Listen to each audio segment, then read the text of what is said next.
Thank you. Well, welcome to the Bellevue Regular City Council meeting for April 5th, 2021. This week is Public Health Week, and I'd like to thank all the public health professionals who dedicate themselves to making Bellevue a safe and healthy community. And this month, well, actually, let's start with the roll call. Sorry, let me unmute myself. Mayor Robinson. Here. Deputy Mayor Neuenhouse. Here. Councilmember Barksdale. Here. Councilmember Lee. Here. Councilmember Robertson. I'm here. Councilmember Stokes. Here. And Councilmember Zahn.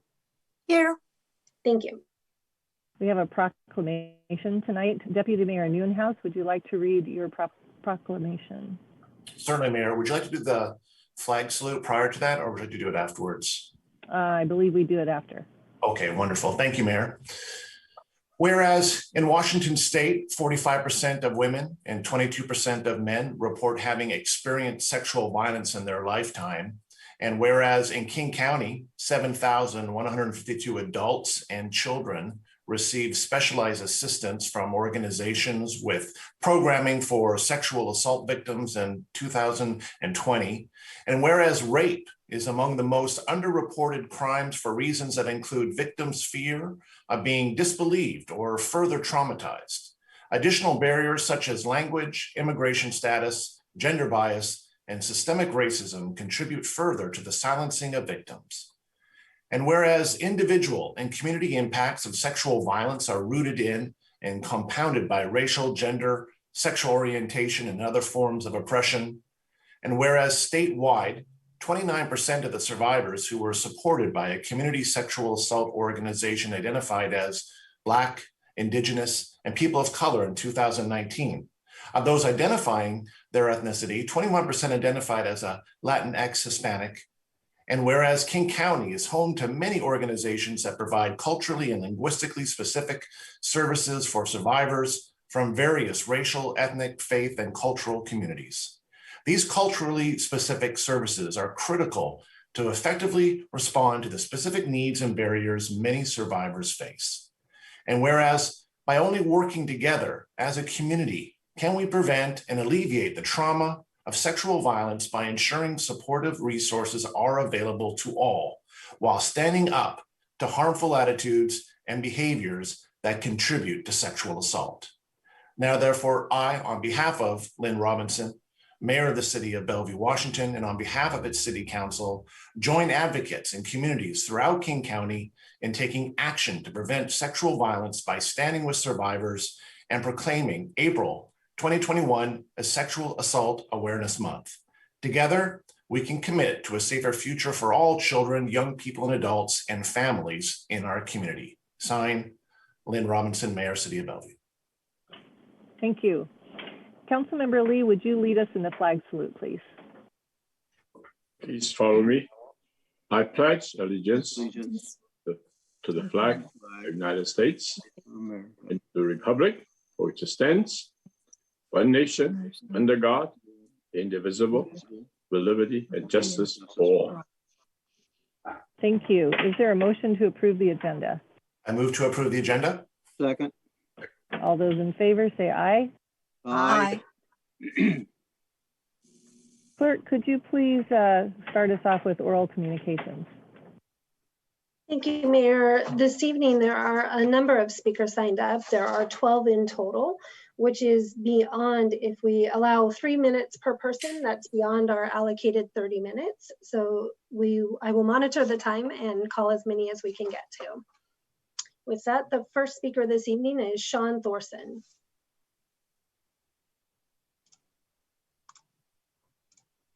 Mr. Thorson, can you hear me? I can. Can you hear me? Yes, thank you. Your time begins now. Okay. Good evening. My name is Sean Thorson with American Capital Group here in Bellevue. I asked to speak in support of our comprehensive plan amendment application that we submitted last year. Our CPA request will allow us to further explore developing approximately 250 apartments, including at least 50 affordable homes directly adjacent to the Wilburton Light Rail Station. In my letter sent last week, I've outlined some of the details and incentives our proposal will add to the city and to the environment. We enjoy working with Bellevue City staff, and in this rare occasion, must respectfully disagree with the items outlined in their decision to not support moving our proposal forward. In our opinion, all of the objections to approving our CPA were overcome in the presentation we gave last month. We have dedicated resources through third-party consultants to be sure that what we are proposing will benefit the environment and the stormwater system. We already know that taking our underutilized parking lot and replacing it with a non-pollution generating building with secured parking, commercial space, and a pedestrian-oriented street level and a public park will be significantly better than what is currently there. This is in addition to our proposed contribution to the affordable and market rate housing needs of the city. It seems to us that the city wants us to stand by and wait and see if we are included in the Wilburton study to take place, possibly sometime late this year or next, although it's not yet on the calendar. After reviewing the CAC study and the Wilburton DIS study, it is evident that the intentions are to leave the Lake Bellevue area behind while rezoning and improving all other areas of the Wilburton neighborhood. We have already proven the environmental, social, and transportation benefits our development offers the city of Bellevue, Lake Bellevue, and Sturtevant Creek. The risk of not allowing us to simply explore the comprehensive plan amendment further with the city could eliminate any chance of this development ever coming to fruition. I am asking council to please consider what we are offering and that those benefits may outweigh the time it could take to review our request. Thank you as always for your consideration. Thank you, Mr. Thorson. The next speaker is Victor Bishop. And Mr. Bishop, I do not see you connected by name, but if you are connected under a different name, can you please use the raise hand function and let me see where you are.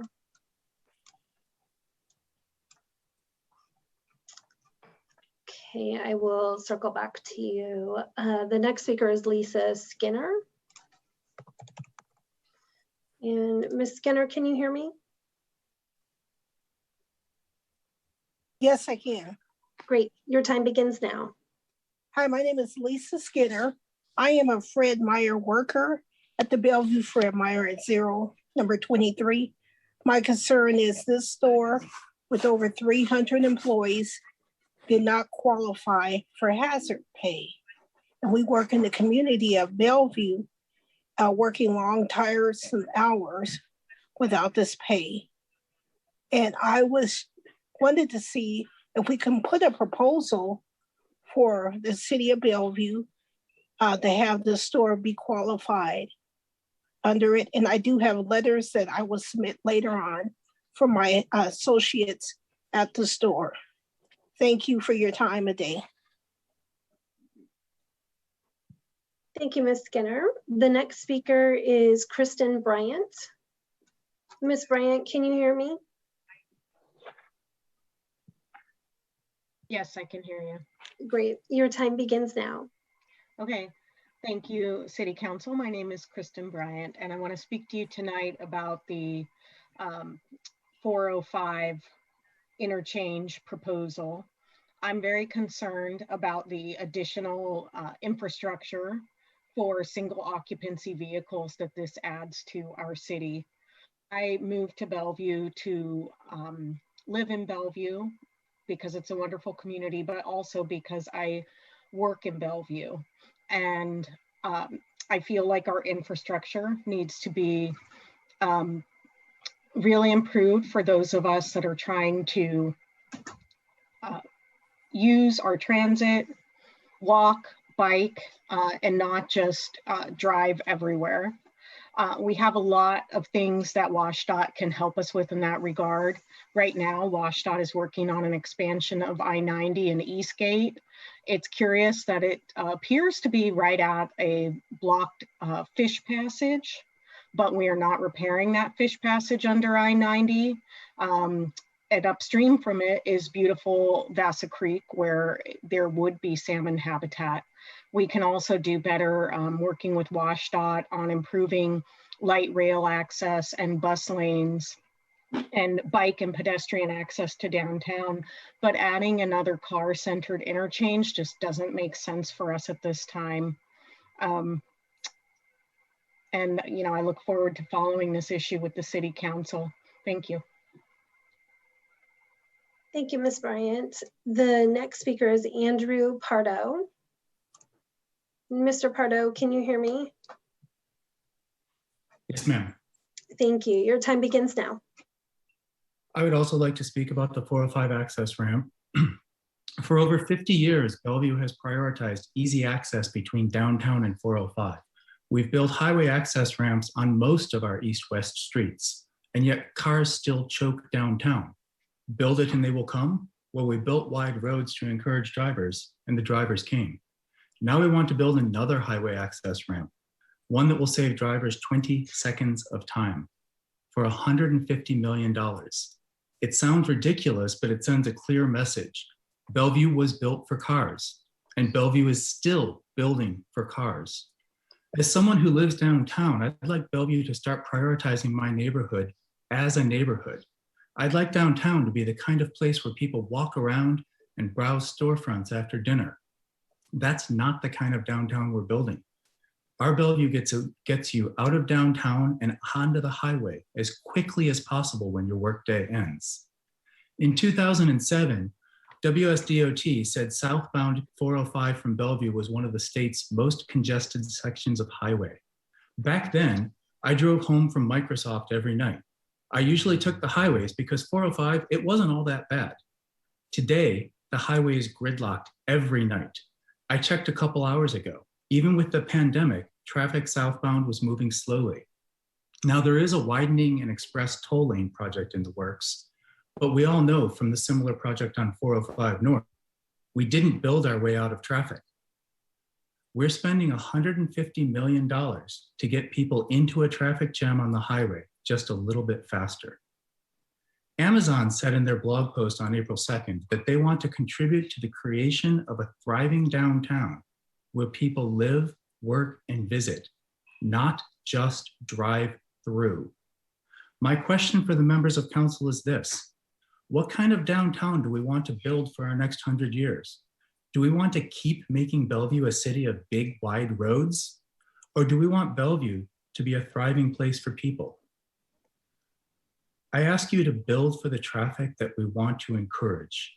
Stop building highways and start building community. Thank you. Thank you, Mr. Pardo. The next speaker is Michellenathamer. And Ms. Neath Hammer, can you hear me?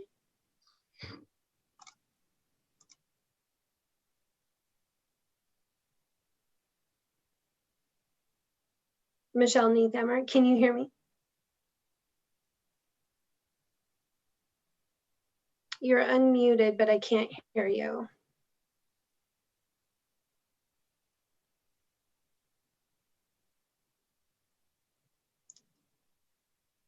Ms. Neath Hammer? Let's come back to her. There, okay. The next speaker is Michelle Wanamaker. Ms. Wanamaker, can you hear me? Yes. Great, your time begins now. Mayor Robinson and council members, thank you for the opportunity to address you. My name is Michelle Wanamaker, and I live in Eastgate, and my address is on file. Some senior citizens and disabled are fortunate. They can easily walk the half mile to frequent transit service being proposed. Others are not. For them, walking even a quarter mile is impossible or very difficult. But whether they can or can't walk that distance isn't the biggest issue. A very common fear is that they will fall and break a hip or some other bone due to the jerkiness of the bus and the driver's failure to allow everyone to be seated prior to starting forward. And for all seniors and disabled for whom this is the case and who could lead very active lives otherwise, the availability of frequent transit has nothing to do with the parking spaces at a facility for senior citizens and the disabled. And please remember that not everyone is as able-bodied as you are. Even though they can't walk a quarter mile, they can drive to stores and wait in their car to pick up orders they've placed online.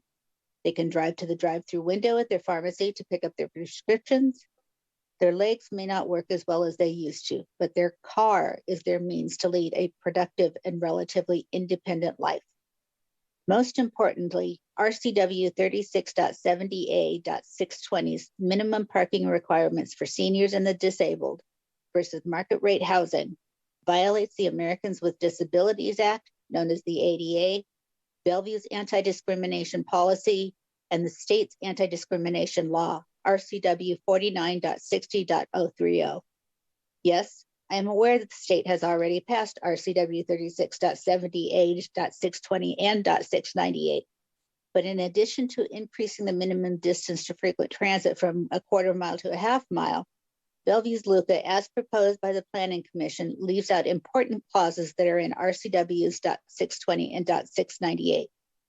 However, with or without these clauses, the question is, does this city council want to further these violations, to approve a Bellevue LUCA which also violates these anti-discrimination policies and laws? I urge you to instruct the city's legal department to bring these concerns regarding RCW 36.70A.620, violating the city's anti-discrimination policy, state's anti-discrimination law, RCW 49.60.030, and the ADA to the state attorney general and ask for clarification and guidance on how to proceed given these issues. Finally, I urge you to reinsert clause number 2, the exception clause from the .698 RCW, one that is extremely important to the many Bellevue neighborhoods built in the 50s with single car driveways and carports. If the city has determined that the ADU is an area with a lack of access to street parking capacity, physical space impediments, or other reasons supported by evidence that would make on-street parking infeasible for the ADU. Thank you for your time. Thank you, Ms. Wanamaker. Ms. Neath Hammer, can you hear me? I will circle back to you.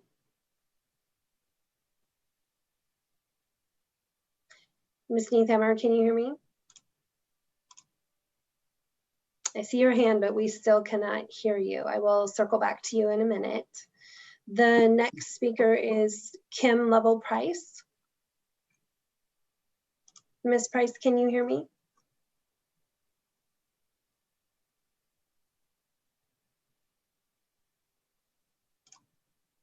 Ms. Price, can you hear me? Yes, I can. Can you hear me? Yes, thank you. Your time begins now. Thank you so much. I'm here tonight on behalf of Downtown Action to Save Housing. My name is Kim Lovell Price, and I'm the Executive Director. I'm here to speak to you tonight about a comp plan amendment that was submitted in partnership to the City of Bellevue to preserve and increase the amount of affordable housing in Bellevue. I want to start by thanking the planning staff for its thorough analysis of the threshold issues proposed in our comp plan amendment and for their recommendation of the application to move past the threshold review. I do want to thank the Planning Commission for their diligent review and discussion of the complex issues that are around our comp plan amendment, and really appreciate that they do have a commitment to expanding and preserving affordable housing in Bellevue. I do, however, appreciate their concern about having enough time to thoroughly review and discuss the issues and to be informed enough to make consider our decision to move forward. In the case of Dash, however, it was unfortunate that the discussion on the threshold review was not based on the merits of our property or the significant community benefit that the rezone would provide, nor the planning staff's recommendation, but on the parity of another comp plan amendment request that was put forward. We do hope that they consider the merits of the analysis. I'd like to ask the City Council to consider the merits of our comp plan amendment request, considering its commitment to increasing affordable housing, preserving affordable housing, and work through the planning staff's analysis to move us forward through the study to a work plan this year. And as always, just do want to thank you for your commitment to affordable housing, and we look forward to partnering with you on this very important project of preservation and expansion of housing. Thank you. Thank you, Ms. Price. And I see now that Mr. Bishop has connected. Mr. Bishop, can you hear me?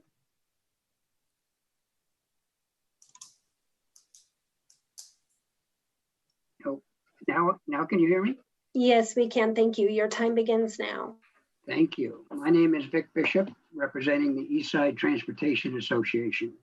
The ETA was involved in the development of and has supported the 405 master plan since it was approved in 2002 after a 3-year, $7 million analysis by 21 agencies, including the city and the FHWA, with a record of decision.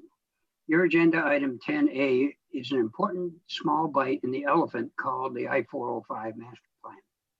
ETA sent a letter dated March 31 supporting the Lake Hills Connector alternative. I'm here to support that recommendation and point out the other critical thoughts included in our letter. The on-ramp is the middle of a three-phase project, each with a separate schedule. The first is an auxiliary lane on 405 from the south end of the new ramp to I-90. The second is the ramp itself. And the third is the northeast second crossing from 112th to 116th. The auxiliary lane is simple, low cost. It is included in the staff recommendation. It fits in the existing right-of-way, and WashDOT supports it. It needs the $30 to $40 million funding in the current legislative session transportation package so that it could be constructed in the next few years. It is conceivable that it could be added to the current WashDOT contract that runs through 2023. It works with all alternatives and is a part of the master plan. The Northeast 2nd Street extension is an integral part of the downtown Wilburton grid system. It is assumed in the Wilburton area plan, and it is included in the 405 master plan with a half-time and interchange to and from the south. Northeast 2nd actually should be a mitigation for shutting down Main Street for the 6 months next summer. You know how the area is exploding in growth of commercial development. It took 40 years to build the first 10 million square feet in downtown. In 10 years, we're going to add another 13 million in and around downtown. None of that additional development was included in the master plan thinking. It had a horizon year of 2020 last year. The Bellevue needs to be prepared. Cars will dominate access to Bellevue, and the Lake Hills Connector alternative is good for now, but it will not replace a full halftime and interchange. We at ETA request that you keep the Northeast 2nd Street interchange on the table for the future access, and we think that actually Main Street might be a better place for it, but either Main or 2nd is a good place.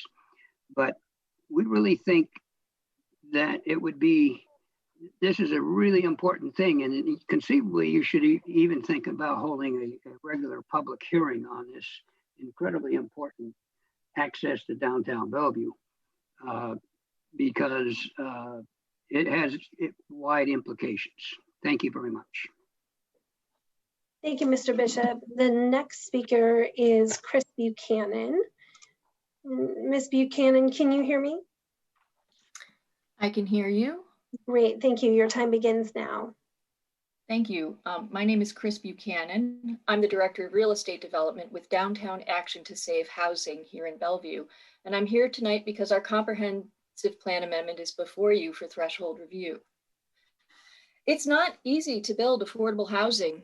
It's always a community effort. And this evening, I just want to thank our partners and members of the community who've stood up in support of our comprehensive plan amendment, which seeks to add more density to our property so that we can create more affordable housing for the city of Bellevue. First of all, staff, thank you for a thorough analysis showing that this comprehensive plan amendment meets all the criteria of threshold review. And thank you for your continuing support of DASH and the work that we do.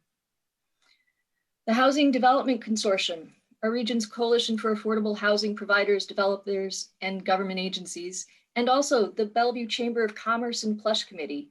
Thank you for your support. Kevin, Joe, Marty, and Patience, I know it's not often that the Chamber and the HDC agree, so it's a privilege to have your joint support for this comp plan amendment.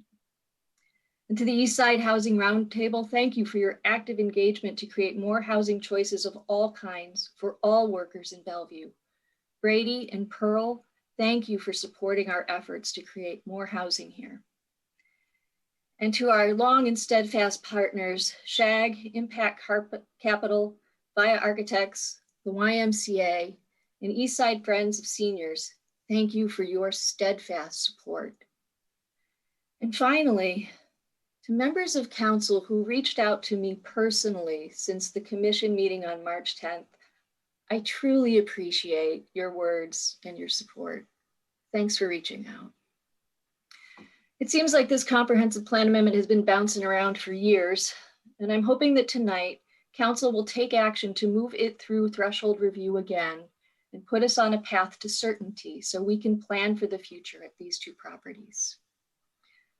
Those are my comments for this evening, but as usual, I'll be here throughout the meeting. So if any questions come up during your considerations, please reach out.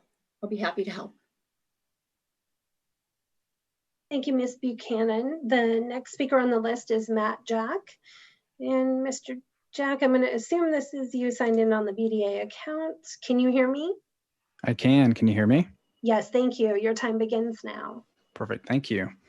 Good evening, Mayor Robinson, council members. This is Matt Jack with the Bellevue Downtown Association, located at 400 108th Avenue Northeast, here to reinforce a letter sent last week regarding a council item for this evening for you folks to select a preferred alternative proposed in the I-405 South Downtown Access Study. First of all, we'd like to applaud council and the city for initiating this study to evaluate the new realities associated with Bellevue's urban growth around the future East Main Light Rail Station.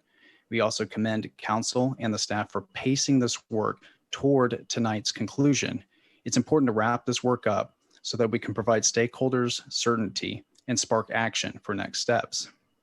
With that said, the BDA supports two alternatives: the Lake Hills Connector with the southbound on-ramp and the Southeast 6th Street extension with southbound on-ramp.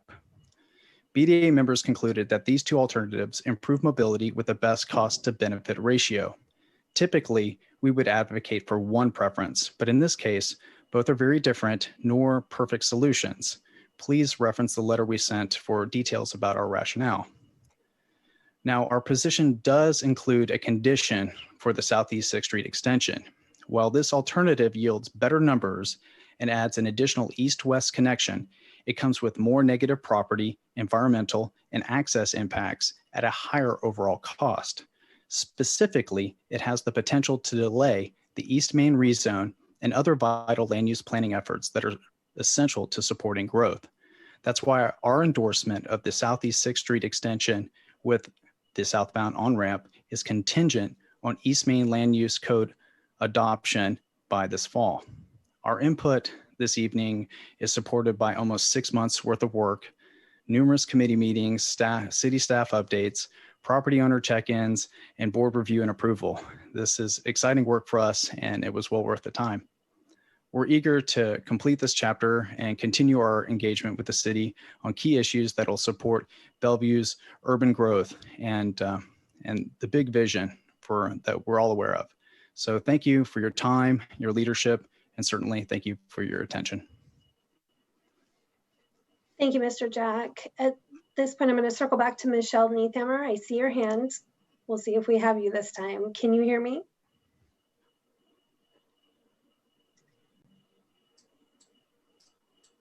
It does not appear. We still cannot hear you. And with that, I will move on the list to Jared Axelrod. And Mr. Axelrod, can you hear me? Yes, I can hear you. Can you hear me? Yes, thank you. Your time begins now.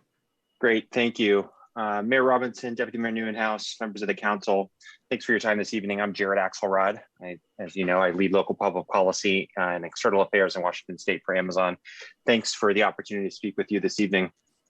Here tonight to speak in support of item 10B on your agenda, the Land Use Code Amendment to establish lower minimum parking requirements for areas within frequent transit service.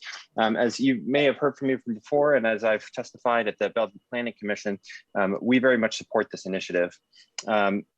Amazon believes that all people should have access to housing they can afford. And so while governments like Bellevue have the capacity to do this, we pledge to work hand in hand with you as these policies come forward.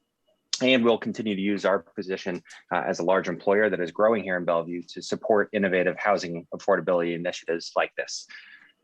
Frankly put, the cost to build parking is a significant cost burden in residential development and ultimately results in less affordable housing options.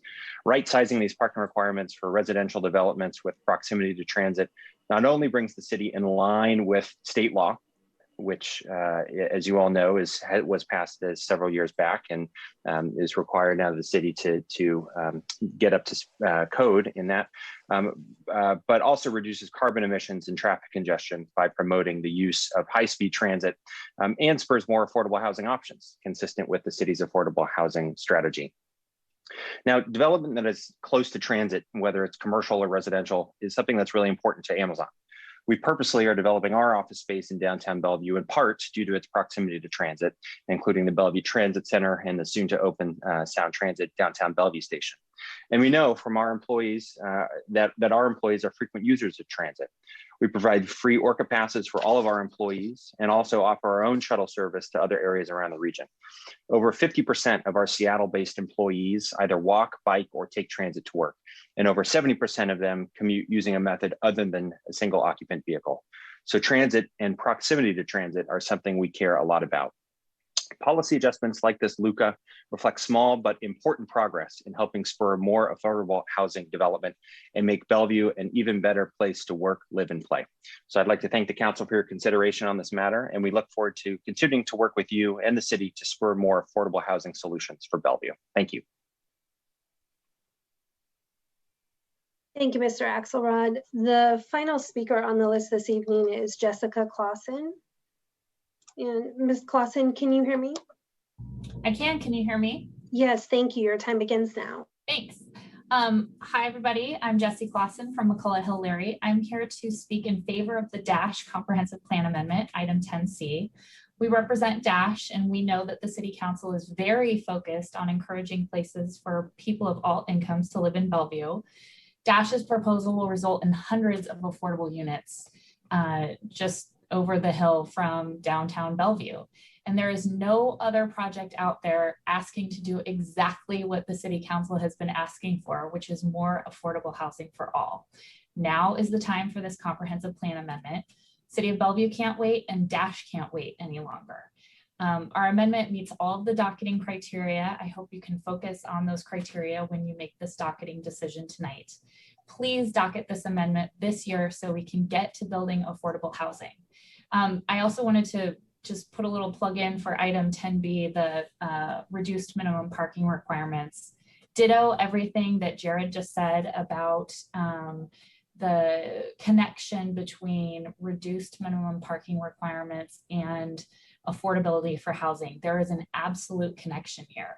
So as the City Council is focused on affordable housing, this is a very important, seems small, but makes a big difference, change that can be made to the land use code to support housing and more affordable housing. And your actions related to the parking code will shape future behaviors. As there is fewer parking available, people will make different choices, especially when employers like Amazon give free Orca cards, and it just becomes easier to use transit. So thanks for your consideration. Thank you, Ms. Claussen. And one more time, we have just enough time to circle back to Ms. Neath Hammer one more time. Looks like you've connected with a different connection. Can you hear me? I can hear you. Can you hear me now? Yes, yes, we can. Okay, your time begins now. Thank you so much. All right, good evening. I'm speaking to you on behalf of a group of Northeast Bellevue residents who are opposed to the LUCA as written to establish lower minimum parking residential requirements for certain developments in areas with frequent transit. This LUCA addresses a state mandate. However, the city's going beyond the state mandate requirements and lowering minimums to levels that may not be in the best interest of our residents and the city as a whole. While we support the spirit of the amendment to create greater affordability in Bellevue, there are two components of this amendment that need to be considered before adoption. First, the data does not support the current proposal, which is anchored in two studies.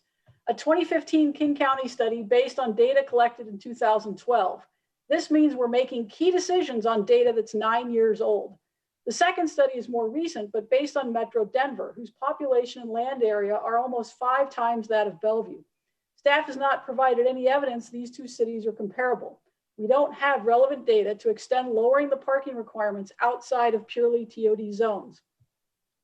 Furthermore, staff's March 2021 update on the MFTE program shows most affordable tenants need cars, and the data indicated they had 2 or more cars, while the LUCA proposes lowering the requirement for affordable units to 0.25 cars. Where will they park their other 1 3/4 cars? Second, the staff memo recommendations fail to highlight the city has flexibility in how they implement the state mandate. The state recognizes one size does not fit all. The RCW says, in an area with lack of access to street parking capacity, physical space impediments, and other reasons supported by evidence that would make on-street parking infeasible, these requirements do not apply. Many of the areas included in this LUCA do not have the appropriate infrastructure to support walkability. About a month ago, I was in my neighborhood less than a quarter mile off Northup Way. As I rounded a curve, I saw a man in an electric wheelchair driving up the street because there are no sidewalks. Had there been parked cars on the street, he would have not been visible. Removing requirements for parking in areas that don't have appropriate infrastructure to support walkability is in direct conflict with the city's Vision Zero goals. We should ensure infrastructure and development are built concurrent to one another. While well-intended, more work is required to craft a LUCA that will drive the desired outcomes. As written, this LUCA extends the minimum parking requirements across the city without data to support the extension. It goes beyond the state mandate, negatively impacting people making less than 80% AMI based on the City of Bellevue's own data, and puts lives in jeopardy by extending the minimum parking requirements into parts of the city without adequate infrastructure to support walkability.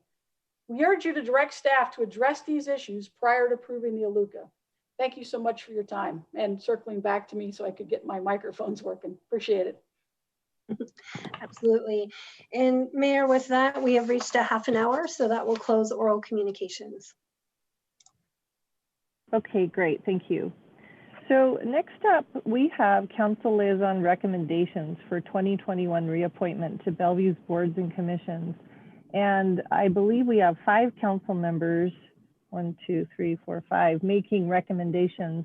I'd like to give each council member a chance to introduce the recommendation, and then we'll make a motion. We can have comments or whatever, questions, and then I'd like to vote, if we can, on a whole on all of them, unless there's any change in that. So I will go in this order. We'll start with Councilmember Lee, then Deputy Mayor Neuenhuis, Councilmember Robertson. You may do Library Board and Transportation at that time, Councilmember Zahn, and then Councilmember Barksdale. So let's start with Councilmember Lee.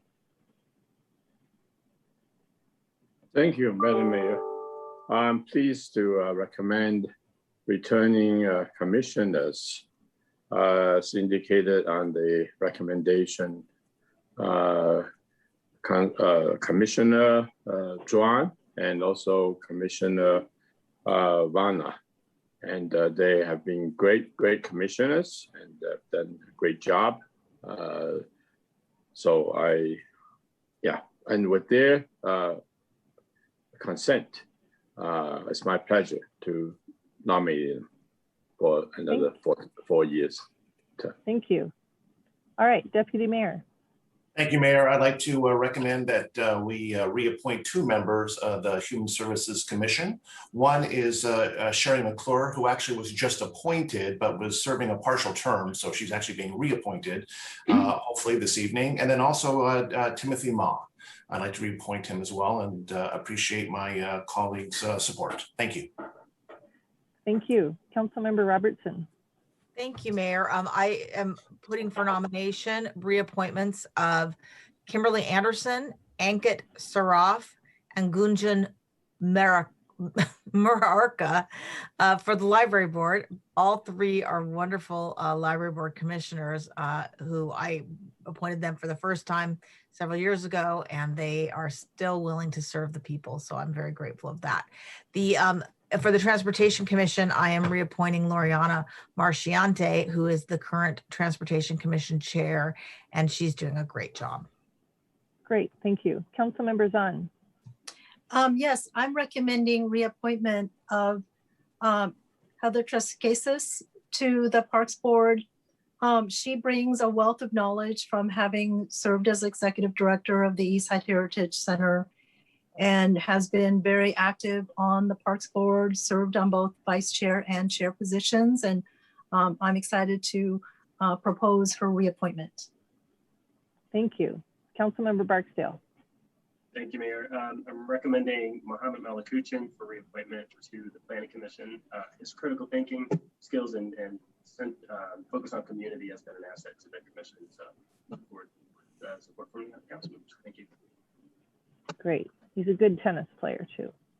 Okay, can I get a motion to make a comprehensive motion to approve these reappointment recommendations, please? Also, Yes, Mayor. Oh. Sorry. Deputy Mayor, go ahead.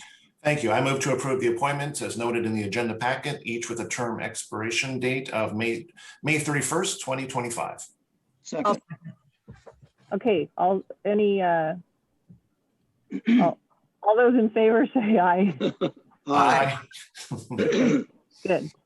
All right, do I have a motion to approve the consent calendar? I move to approve the consent calendar. Second. Second. All those in favor say aye. Aye. Aye. Aye. Okay, we do have a public hearing tonight. Mr. Miyake, would you like to introduce that? Yes, thank you, Mayor, Council members. We have a public hearing tonight in action on releasing a portion of a utility easement at the Highland Middle School. This is part of releasing this easement is actually part of the Bellevue School District redevelopment of that particular site. And just by way of background, this was on the consent calendar back in the beginning of the year and was declared surplus at that time. And then we also set the public hearing back on March 1st. And the public hearing it was rescheduled. Well, actually the public hearing was set for March 1st and we rescheduled it to April 5th. Joining us this evening is Ira McDaniel, Rural Property Manager from the Finance and Asset Management Department. I'll just turn it over to Ira and his staff for a brief staff report. Ira. All right, thank you, Mr. Miyake, and good evening, Mayor and Council members. Our staff report tonight is on a request to release a portion of a water easement located at Highland Middle School. Tonight's public hearing is to allow the public an opportunity to comment on this release. The Bellevue School District is redeveloping Highland Middle School, and as part of that process, they have rebuilt the water lines within their property. The new system was built inside the city's existing easement, but there was a fire hydrant and a segment of pipe that were not needed for the new water system. This hydrant and pipe were in the area that's shown here on the map in yellow. The school district has requested that we release this portion of the easement, and utilities department staff have confirmed that the city-owned facilities have been removed from this portion of the easement and it is no longer needed. Following the public hearing, staff requests council action on this proposed resolution authorizing the partial release of the easement. And this ends our staff report. Will be available following the public hearing for any questions you may have. Thank you. Is there a motion to open the public hearing? I move to open the public hearing. Yep. I believe that was a second. All those in favor say aye. Aye. Aye. Is there any clerk, is there any public comment tonight? There are no speakers signed up to make comment this evening, and we have not received any written comments on this particular item. At this point, I would ask if there's anyone connected to this call who would like to make a comment during this public hearing. Please use the raise hand function or *9 if you're connected with a phone.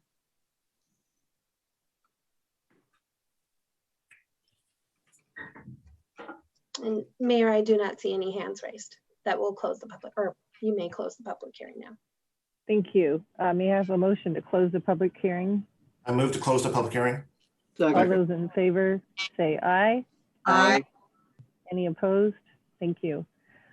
So council, any questions or comments? I can see you. So if you raise your hand, I'll call on you. I'm not seeing anything. So we have before us a motion to adopt this resolution. So do I have a motion for that, Deputy Mayor?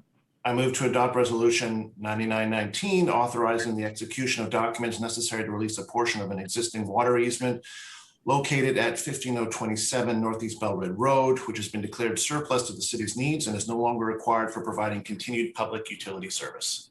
Second. All those in favor say aye. Aye. Aye. Any opposed? Okay, great. That's been released. So we have 3 study session items tonight. And Mr. Miyake, would you like to introduce the first one? Sure. Thank you, Mayor Robinson and council member. The first item is the South Downtown I-405 access study. This evening, staff are seeking council direction to identify a preferred South Downtown I-405 access alternative. So that the city, this will help us.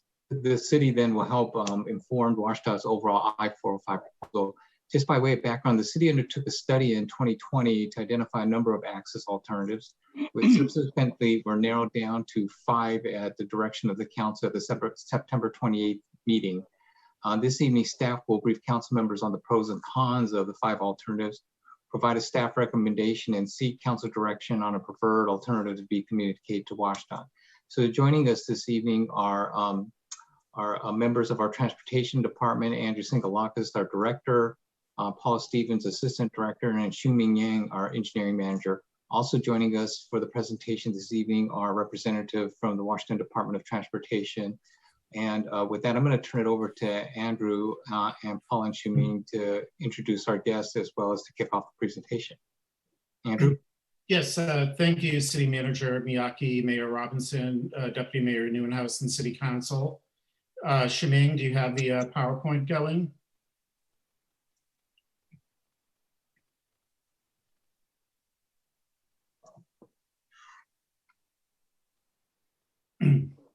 See here. Xiuming? Yes. Yep. Oh.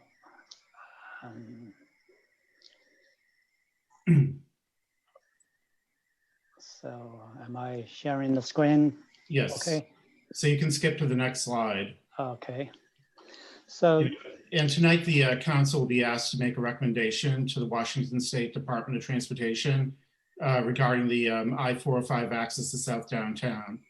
And it's really important to note that what's happening here is that it's a recommendation that goes to WashDOT, who will bring the project into development and environmental review after funding has been secured. And funding for this is part of the council's legislative agenda. Next slide, please. We'll go through our process and describe our staff recommendation. It's also important to note that this project, it's really necessary, not just from a transportation standpoint, but to provide the development community a degree of certainty about where the project is actually going to be. The development community needs to know where the project will be located, and this will settle that issue. Next slide. Xiuming, this is the city clerk. Can you please put it in presentation mode? Okay. Thank you. I'm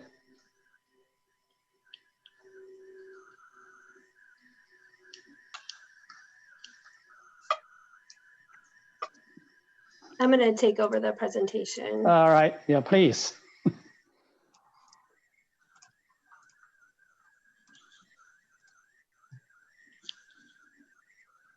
So we want to be on slide 4. You know, we've been working closely with WashDOT over the past couple of decades in the implementation of the 405 master plan. The 405 master plan identified the need for access to the freeway from South Downtown. WashDOT did provide the city the opportunity to identify that project. They've been a great partner and actually acted as our consultant, which resulted in exceptional coordination.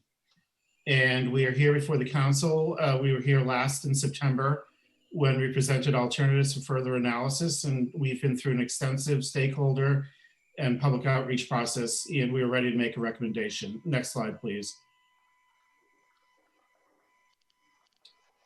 And the staff recommendation, which is a joint recommendation from Transportation, Community Development, Development Services, and the City Manager's Office, is the Lake Hills connector southbound on-ramp. And with that, I'm going to turn it over to Xiuming, who will let you know how we got here.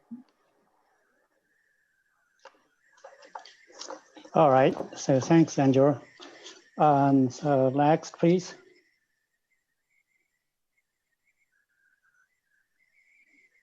Oh, could you, yeah, so before I get into details of the analysis findings, and I'd like to just highlight the staff recommendation. It's called the Lake Hills Connector Southbound On-Ramp. And that's shown on the graphics to the right.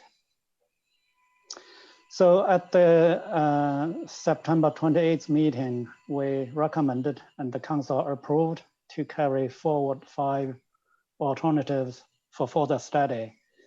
And before that point, we have looked at close to 1,000 options.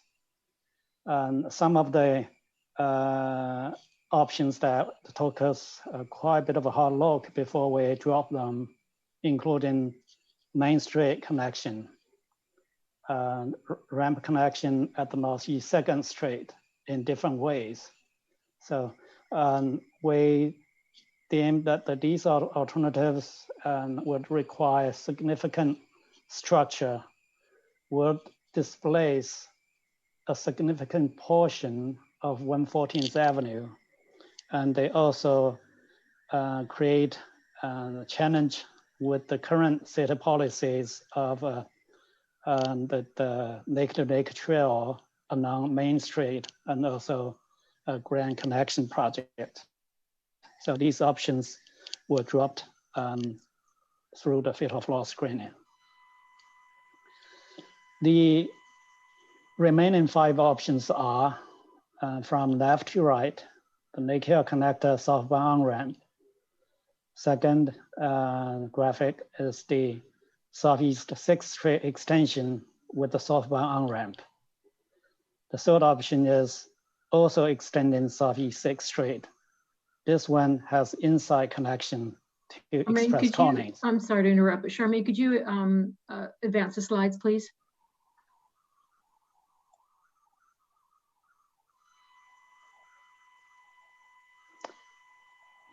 And am I controlling the? Shuming, I took over the presentation. You just need to say next slide when you would like to. Okay, next slide. Okay, please. So maybe I don't have the right display of what you displayed. Sorry for the technical difficulty. We're on slide 8 with the tier 2 analysis findings, Lake Hills Connector, southbound on-ramp. Yeah, please advance to the next.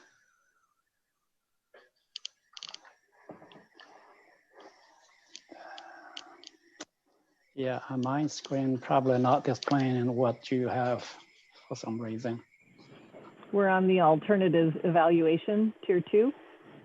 Okay, wow.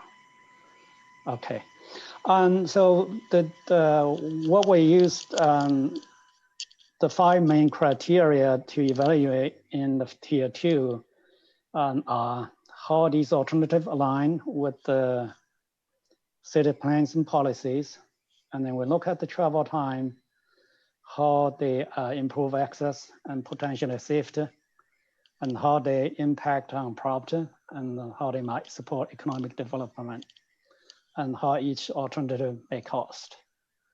So these are the quantitative and quantitative criteria that were used in tier 2 evaluation. And then we brought these results to stakeholders and the community for their input. Next slide, please. So I'm going to go through each of these areas briefly and highlight what we have found in the analysis.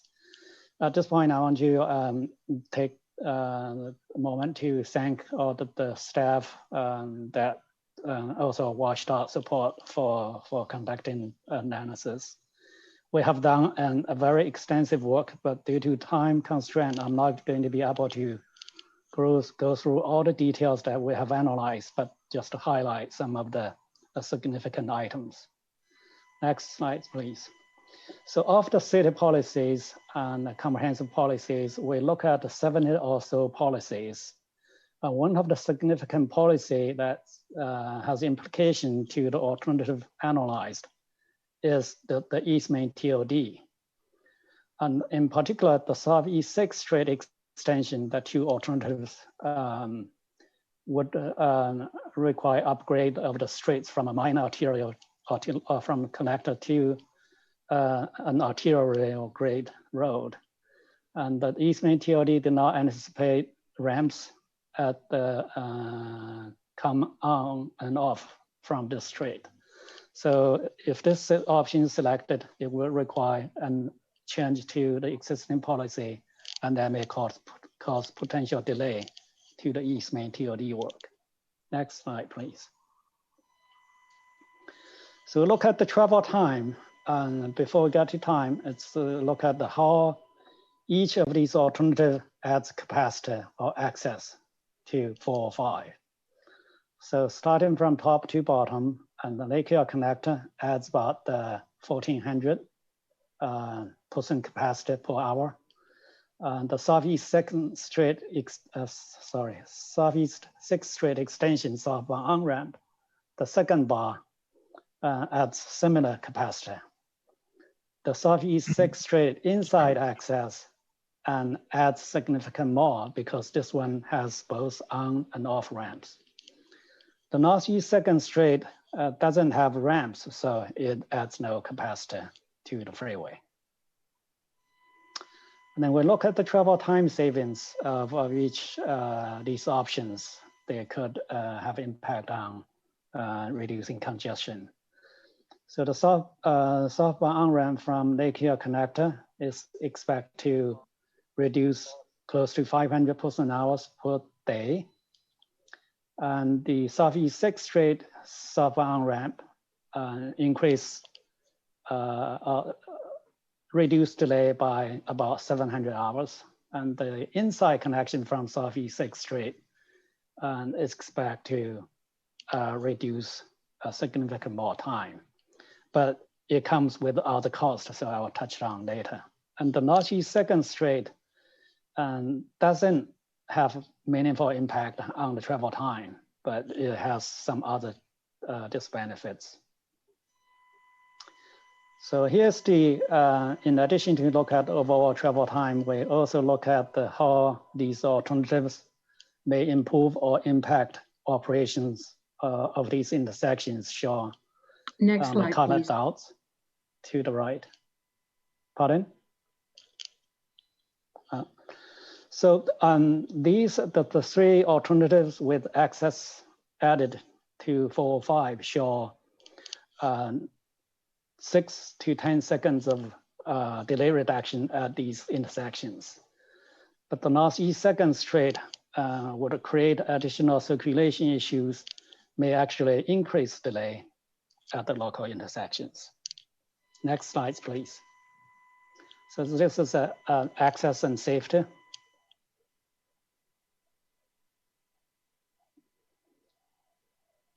This, we look at how each of these alternatives include different access.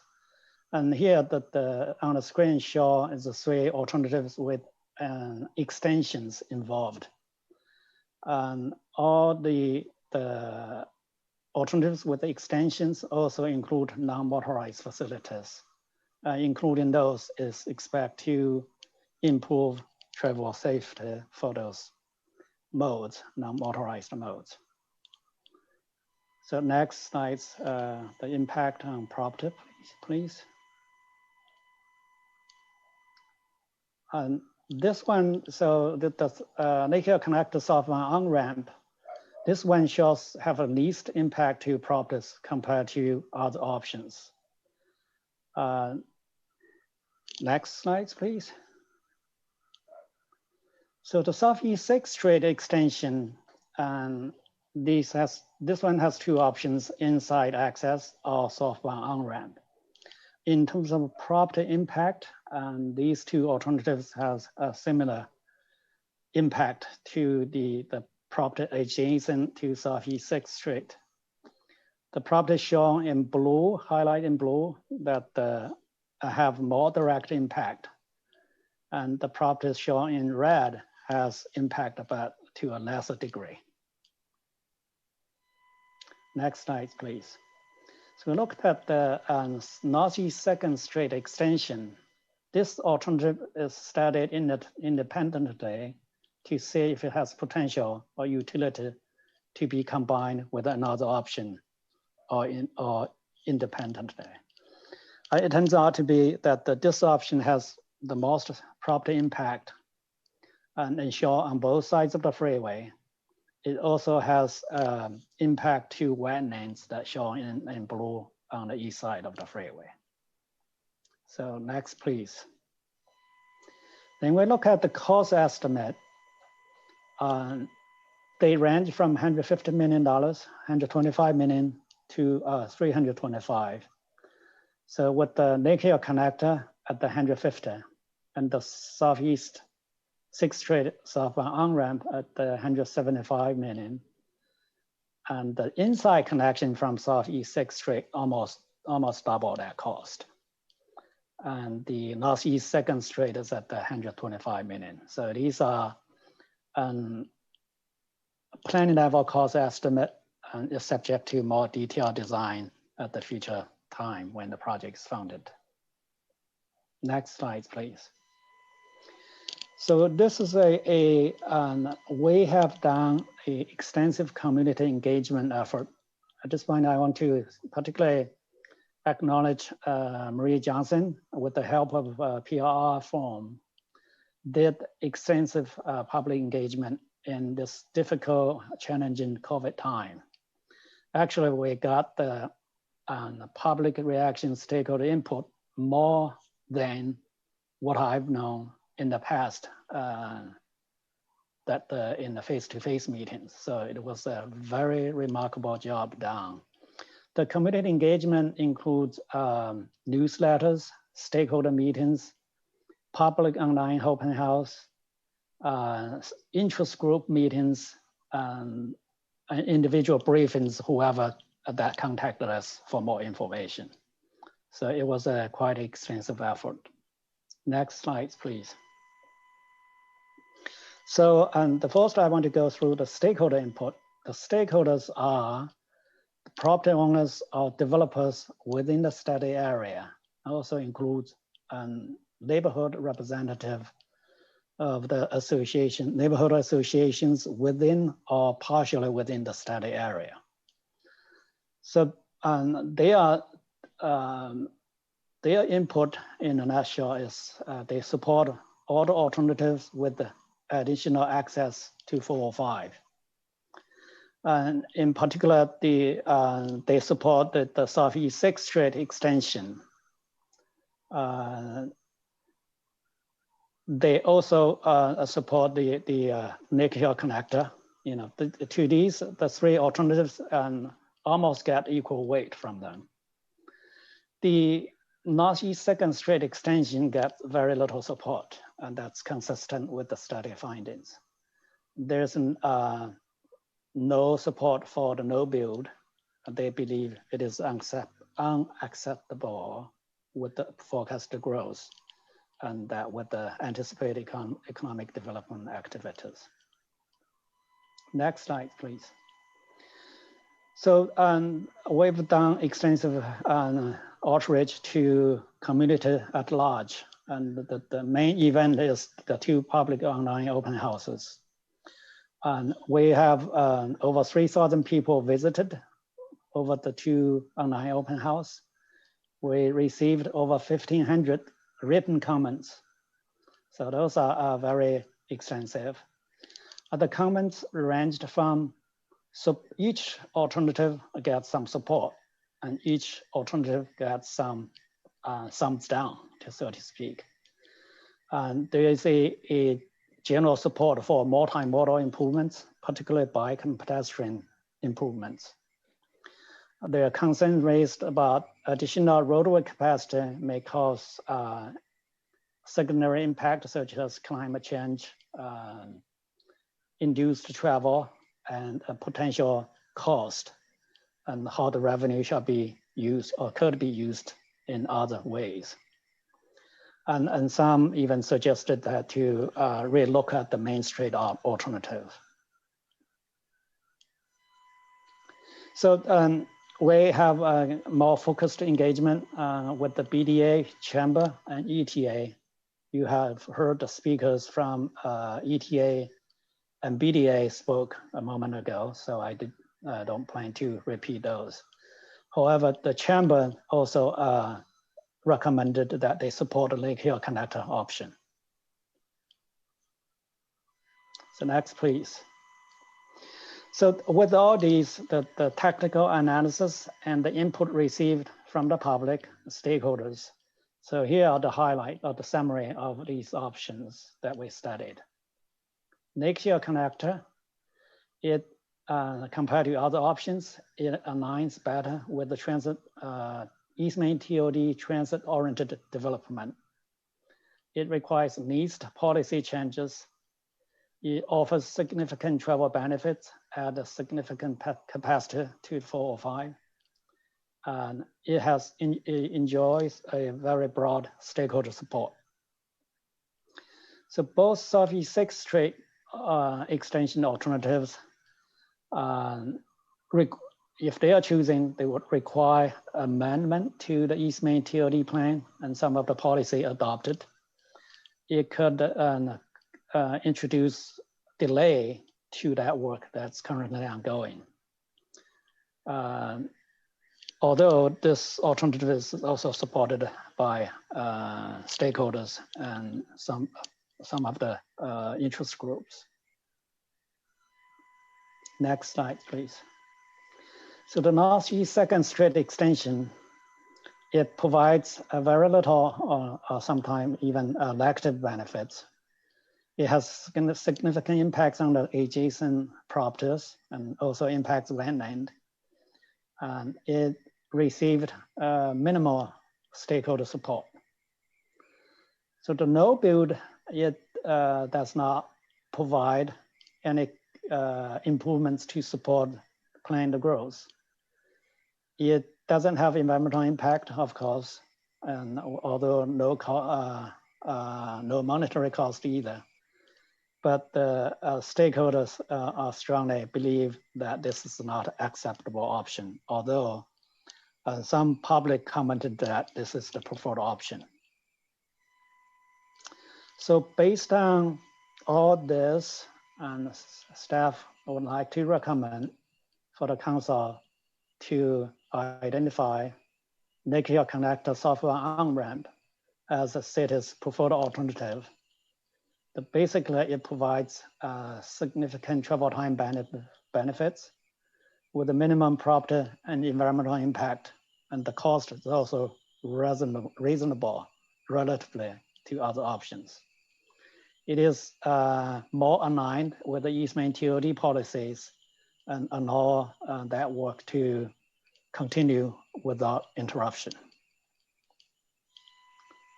So with that, and this is the direction that the staff asking from the council to consider and take appropriate action for identify Naked Hill Connector software on-ramp as the city's preferred alternative. So with that, I'd like to turn back to Andrew or Paula, if you would like to add anything that I missed. No, I think we can take questions now. Okay, so basically you're asking us to choose an alternative as the city's recommendation to WSDOT tonight. Yep. And I'm going to call on council members in this order. I'm going to start with me, then Council Member Lee, Barksdale, Robertson, Zahn, Deputy Mayor Newenhouse, and Council Member Stokes. And I'm going to start with myself because I live downtown. And so I feel like this is a project that affects the area where I live. And we did hear a public comment tonight from somebody else who lives downtown. And, you know, we all share that vision of everybody being able to walk and bike to work. But the reality is that we're always going to have cars. And this is about access to I-405. This is not about congestion on I-405. It's about getting people access to the freeway. And when they don't have access to I-405, they start taking shortcuts throughout the city. And they go in areas where high speeds and high traffic volumes are not safe. And it's really dangerous, actually. So I think that it's going to behoove downtown to have an easier access point to I-405. But I am disappointed that the option that I prefer, which is also staff's recommendation, the Lake Hills Connector, does not include a ped bike improvement. And as somebody who cycles downtown, that Southeast 8th is one of the most dangerous segments of a commute. And a lot of people have to use that.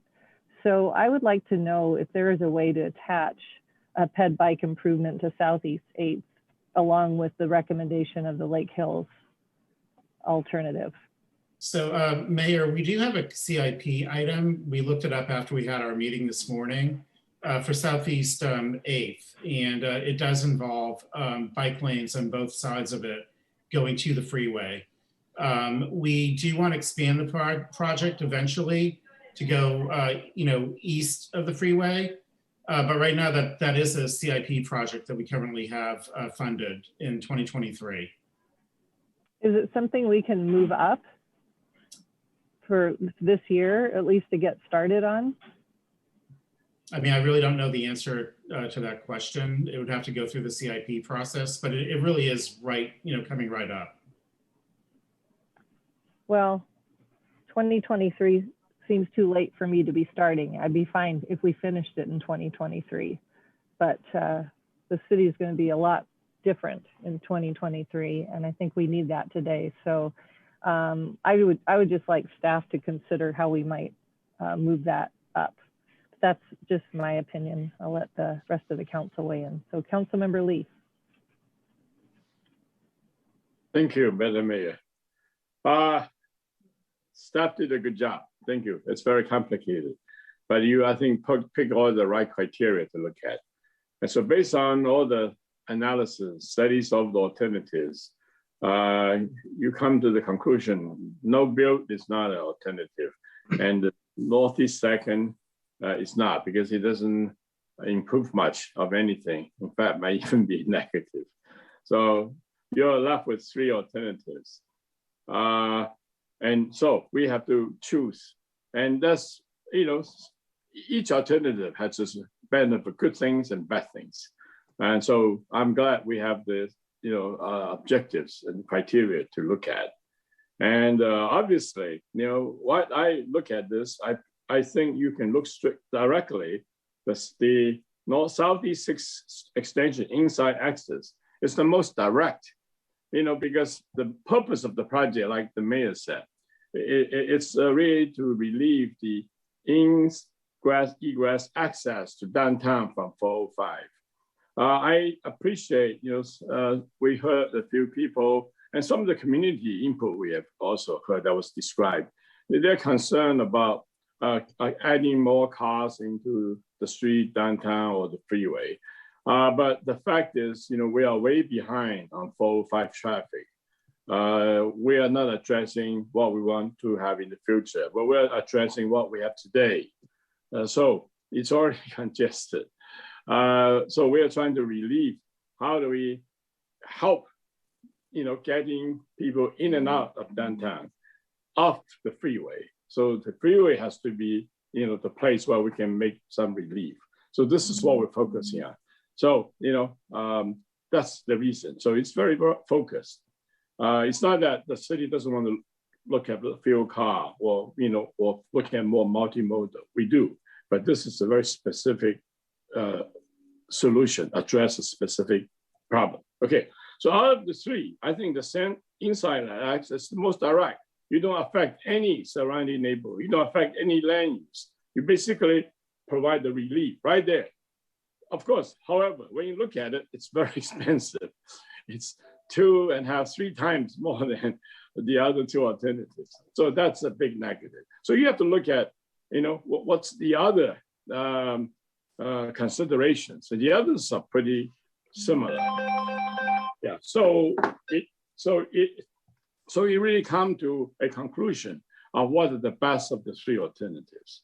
And I believe that the staff's recommendation, Lake Hills Connector, is probably the one to choose, the best one of the three.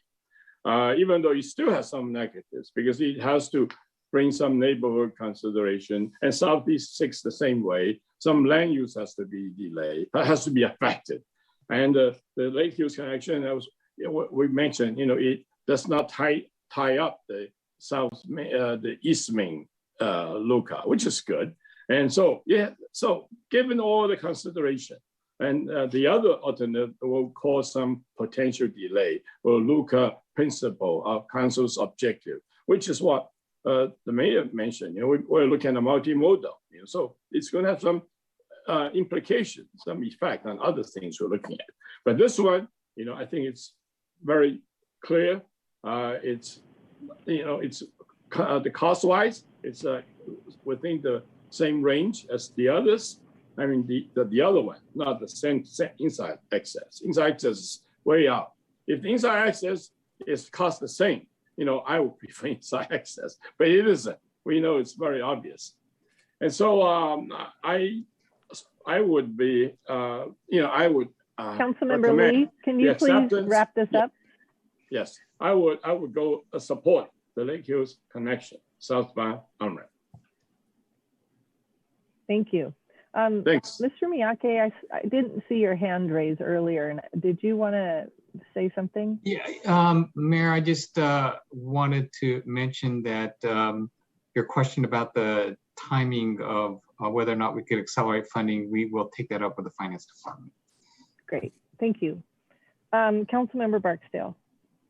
All right, thank you, Mayor. I also just want to echo what the Mayor said in terms of the disappointment that we didn't have any sort of bike bed improvements as part of this recommendation. It's the only recommendation that didn't have bike bed improvement, and I'd love to see that. So I support the idea of looking at how we can expedite Southeast 8th Streets CIP project.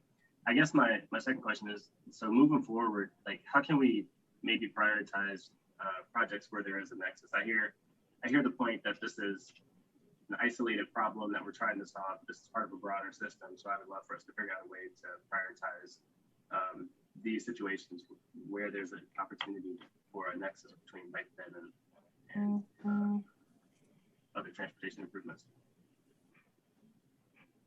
Okay, thank you. Councilmember Robertson.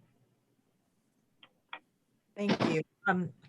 So yeah, good discussion so far. I do have some questions for staff. Let me just, I had my notes right up on the stage and then they just went away. Or right up on the page. So my question, where'd it go? First of all, one of the comments that we had, I think from Vic Bishop, who I think knows the 405 master plan more than anyone else that I've ever known, brought up a good point to me. And that is that this is meant to be a access project for the south side of downtown. So the one that is proposed is for inclusion is not on the downtown side of 405. And it is south of downtown, but it has no connection between downtown and that, which is Lake Hills connector. So I understand why it's being recommended. I'd like to ask the transportation department, because I know this was a joint recommendation from many departments, to talk about from a transportation perspective only, what is the best solution? Because I don't think it's the Lake Hills connector. No, you're right. It's probably the Southeast 6th inbound access. But the problem with that project is that you would have to move 405 to the west, and it's very disruptive. It would probably take about 3.5 years to build it. So that is one consideration for that. It probably does do the best for vehicular traffic throughout the downtown area. But you're right. I mean, we're looking at the Lake Hills if you look at the return on the investment, it does a lot for a lot less money. But you are right. It's the Southeast inbound access is the best one. Yeah, I like that one because it gives you one on and off. It parallels nicely, almost as a couplet, with the Northeast 6th hot lane, HW lane, which will have the second half of that soon. It seems to be, and it connects both sides of the freeway.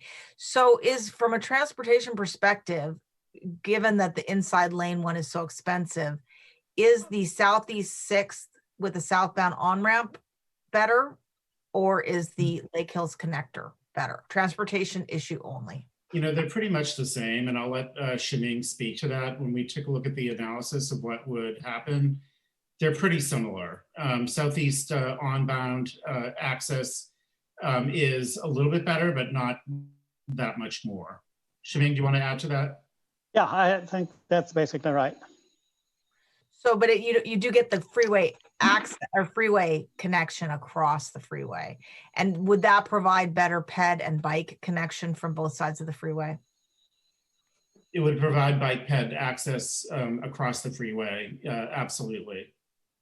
Yeah. So one of the big issues with the Southeast 6th, one is money if we do the inside access, and the other is the impact on the land use plan, which isn't finished yet.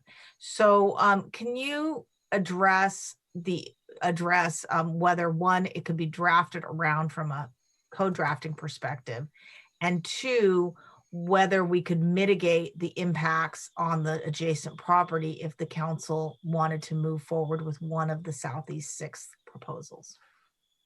I'm going to have to ask either Emil or Mac to respond to that. Can you address the impacts then, rather than the drafting? And I'll have. I'm sorry. What was the question? Mitigating the impacts. Whether the impacts could be mitigated.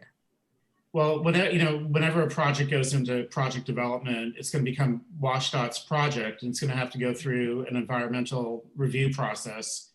And so any impacts associated with it will need to be mitigated. Okay. So we're just selecting the project that the city prefers, but it's going to have to get funded, and it's also going to have to go through a project development process that WashDOT will be the one that is delivering the project. Yeah, so there's still more to come on it. Okay, to me, it seems like it would raise property values of the properties around there, and you could add art or something to it. It could be really a neat project. But Emil or Mac, would you please Councilmember Robertson, can I stop you there? I can go around again if you want. Yeah, I have more. I've been looking at this project for a long time, so I'd like it to come back around. I'm happy. Okay, we will do that. Councilmember Zahn. Yes, thank you. I know that this project, this decision is based on a number of trade-offs, right? So if we're looking at purely from a transportation standpoint, I agree that Southeast 6th has the best improvements in travel. But I think the part that we haven't talked about is that in order for the ramp to be built with the right grading and alignment, it is going to impact Southeast 6th as you come down and to the touchdown point. And I believe it also cuts off 114th, which is one of the auxiliary roads that we use quite a bit in our city on the back side of that development adjacent to 405. So it seems like that has been a concern for a lot of the property owners in that area, and also from a traffic flow throughout the city.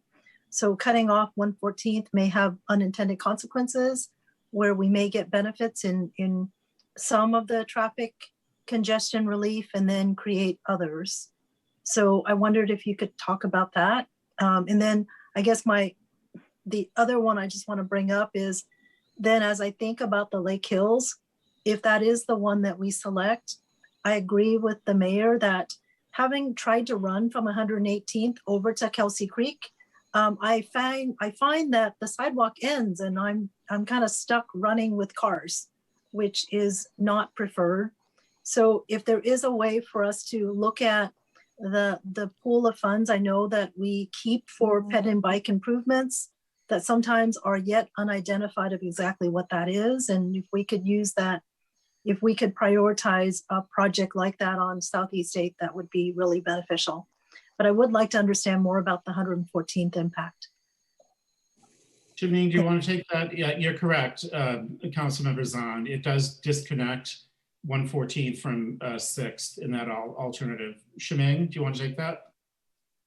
Yeah, and so in order to extend Southeast 6th Street, it has to be raised to cross 405. So you're right, Councilmember Zhang, and the connection of Southeast 6th Street with 114th will be difficult. So it will essentially be disconnected, and then the adjacent property will have to go to 114th and then go to the rest of the city. They will not go directly accessing the extended Southeast 6th Street. So there's a Okay, downside can to we that. stop there, Councilmember Zahn, and I'll come back to you? Yep. Okay, Deputy Mayor. Thank you, Mayor. First of all, Andrew and Shuming, thank you for the presentation. I especially appreciate what seems like very robust outreach. But as part of that, I wanted to understand too, as we're talking about, and I echo the mayor's thoughts about really prioritizing bike ped infrastructure and accelerating that funding. But I wonder if during the outreach as well, if you spoke to any organizations or groups or individuals that had more of that bike ped lens when you're doing your outreach. Can you speak to that a little bit? Shuming, do you want to take that? Yeah. Yeah, that's yeah, exactly right. And as I mentioned, there's over 3,000 visitors that look at the materials online. Mm-hmm. And about 10% or 15% of them provided written comments. And of those who provided written comments, there is one faction that emphasize on non-motorized improvements. So I would not characterize this as a statistical valid numbers, mm-hmm. but it is a representation of what we heard. Sure. Sure. No, I appreciate that. I just maybe we need to just in terms of outreach, which again I applaud and was very robust this time, as you had mentioned. But I think maybe identifying some key groups and associations that again have that bike ped lens might be very beneficial for us moving forward. As you've heard, I think the strong multimodal approach that I know we have as a city, but certainly the bike ped infrastructure I think is a priority for all of us. So just a consideration there. But having said that, you know, I agree with the proposal here.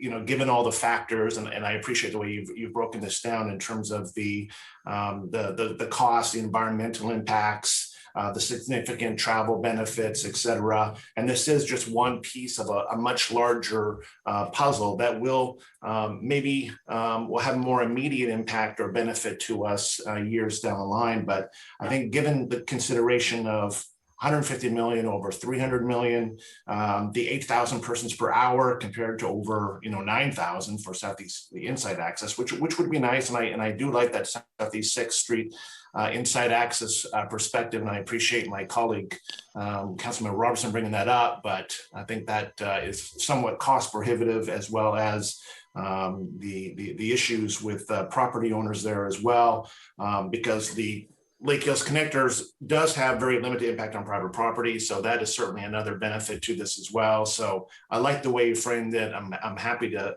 present this or support this going forward.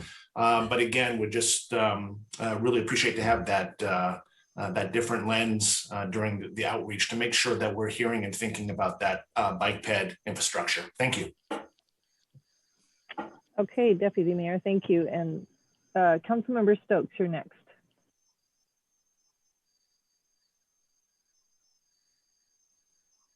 Yeah, this is I agree in terms of the choices we have, that the recommendation for Lake Hills is the best one. There are a lot of issues with this. 6th Street, I just don't think it'll ever go for a lot of reasons, including the Sturtevant Creek and a lot of other stuff along there. It's just, it would be 350, 320 is probably half of what it would cost.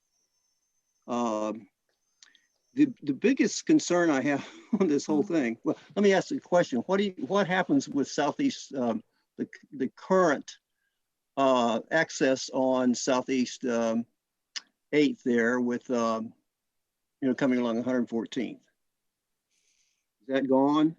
What we had mentioned earlier, there is a CIP project for widening of the intersection at Southeast 8th, which is currently in the CIP. Okay. But I mean, is that, will the act right now, that's where you get on the freeway. Come down 114th and getting on the freeway there at Southeast, across Southeast 8th. Will that entrance still be there, or does that go? No, it will still be there. regardless Okay, of so which you're gonna option. so you're gonna have people coming in that way, and then you're gonna have people coming across the Lake Hills connector at the same time. You know, it's the best one there, but the biggest concern I have is I just don't think, well, one, the numbers, the people have raised questions about the numbers being so dated that it doesn't, you know, it's kind of shaky at this point in terms of real savings. A few seconds per person is not a whole lot. I mean, it certainly adds up when you have, you know, hundreds of cars. So it's one of these things where it sounds good when you conglomerate it, but when you take the pieces apart, I don't know, it doesn't seem to any of these really bring a real positive change to that. And I believe that this is not going to do anything except jam it up any further until we get the I-90 to 405 access built. I mean, so if you come on right now, get on going down south, the blockage is after you get on the freeway at Southeast 8. And if you come across from the connector, you're going to hit that same block. You're going to go slow until you get way past Cold Creek. And it's just going to channel, it's like channeling more people into a bottleneck. So I don't know. I mean, it's a great idea, but I think it's not as practical. I'm just not convinced that it will actually work as it's been theorized. The other thing is what I'm a little confused about, it sounds like we think that if we say, okay, tonight, then we start building on this. And we put off the East Main, we put some other things off that are in the planning or affect that. We're not going to get that money. No. I don't see us getting the money anytime soon, and I don't see it getting built anytime soon. No, we're making the recommendation to WSDOT. It's their project, not ours. I know, but you've asked some good questions, and I'd love to get some answers to those. Yeah, because the other fact, the reason I raised that, yes, it's WSDOT's, and so we don't know when they're going to get to it. Having worked with WSDOT for a long time, you know, we've been talking about doing something 405 ever since I've been on council and before, and we've done some things. And I'm concerned about the talk of, well, we may have to put off doing this or put off doing that in our planning. We need to go ahead and get East Main done. We need to go ahead on these other things we've been working on. I just don't see us saying, well, we're going to put those on hold, or we have to redo that because this lane's going to be done. It's not going to be done probably when any of us are on the council. So that's my concern. I'm just very pessimistic about the realities of this piece. Well, I can speak to it is one of our legislative priorities going into the session to try to get funding for this. And I don't have an update on where things stand with regard to that. The comp plan issues, I think, are better left discussed by community development staff. Yeah. There was another thing that Councilmember Stokes brought up that Deputy Mayor Newenhouse asked you about this morning, which I believe was the amount of time saved, the seconds saved, how that may not be relevant today independently, but in combination with everything else going on, that has more significance. Can you speak to that, please? Shabine, do you want to take that? Yeah, it's a great question. And I want to take this opportunity to say thanks to the public and spend their time, devoted a lot of time to look at the very densely technical data and provide a very insightful input. And they have helped the study team quite a bit to be more complete as we evaluate these options. So with regarding the travel time savings, this is like Deputy Mayor Newhouse said, one piece of the larger puzzle. And we have the city have taken a multimodal approach. And as you know, that the Link Light Rail is going to open in a year or two. and the city moving towards multimodal complete street. So we have extensive bike pedestrian projects planned.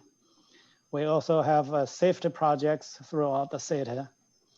And this particular access is part of the 405 plan that has been called for almost 20 years. And that plan is being implemented phase by phase as we see it. Now, so in regarding this particular access project, the main goal is it's not meant to solve all congestion in the city. It's one tool in the toolbox to address future growth in Bellevue. As a traffic and transportation planner, I'm impressed by the results in that by sending more traffic to 405, the model didn't show it will jam it up. Actually, it can provide travel benefit. If there's no access to this, what this means, we will be jamming up local streets even more. There's a very good concerns if we send the traffic to 405, it's already gridlocked. How are we going to do it? The good news is that as part of WashDOT's 405 Express Toll Lane project, they're going to also add capacity to the ramps from 405 to I-90 eastbound. They are also going to add lanes south of I-90 along 405, from Colquay Parkway to the interchange further south. That's one of the significant bottleneck of the stretch. One day I was spending the afternoon to see how the traffic was formulated, the backup was formulated on 405. And actually it starts from Colquay Parkway, gradually back up to downtown Bellevue. So this 405 project going to improve that, and you will have the ability to take more traffic, and that really going to support, it's a part of the tool to support the city's growth.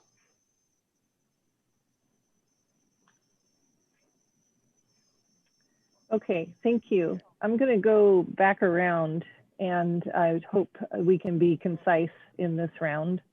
My opinion has not changed, so I'm going to stick with my recommendation to go with staff's approval, but to push on with a Southeast 8th ped bike improvements.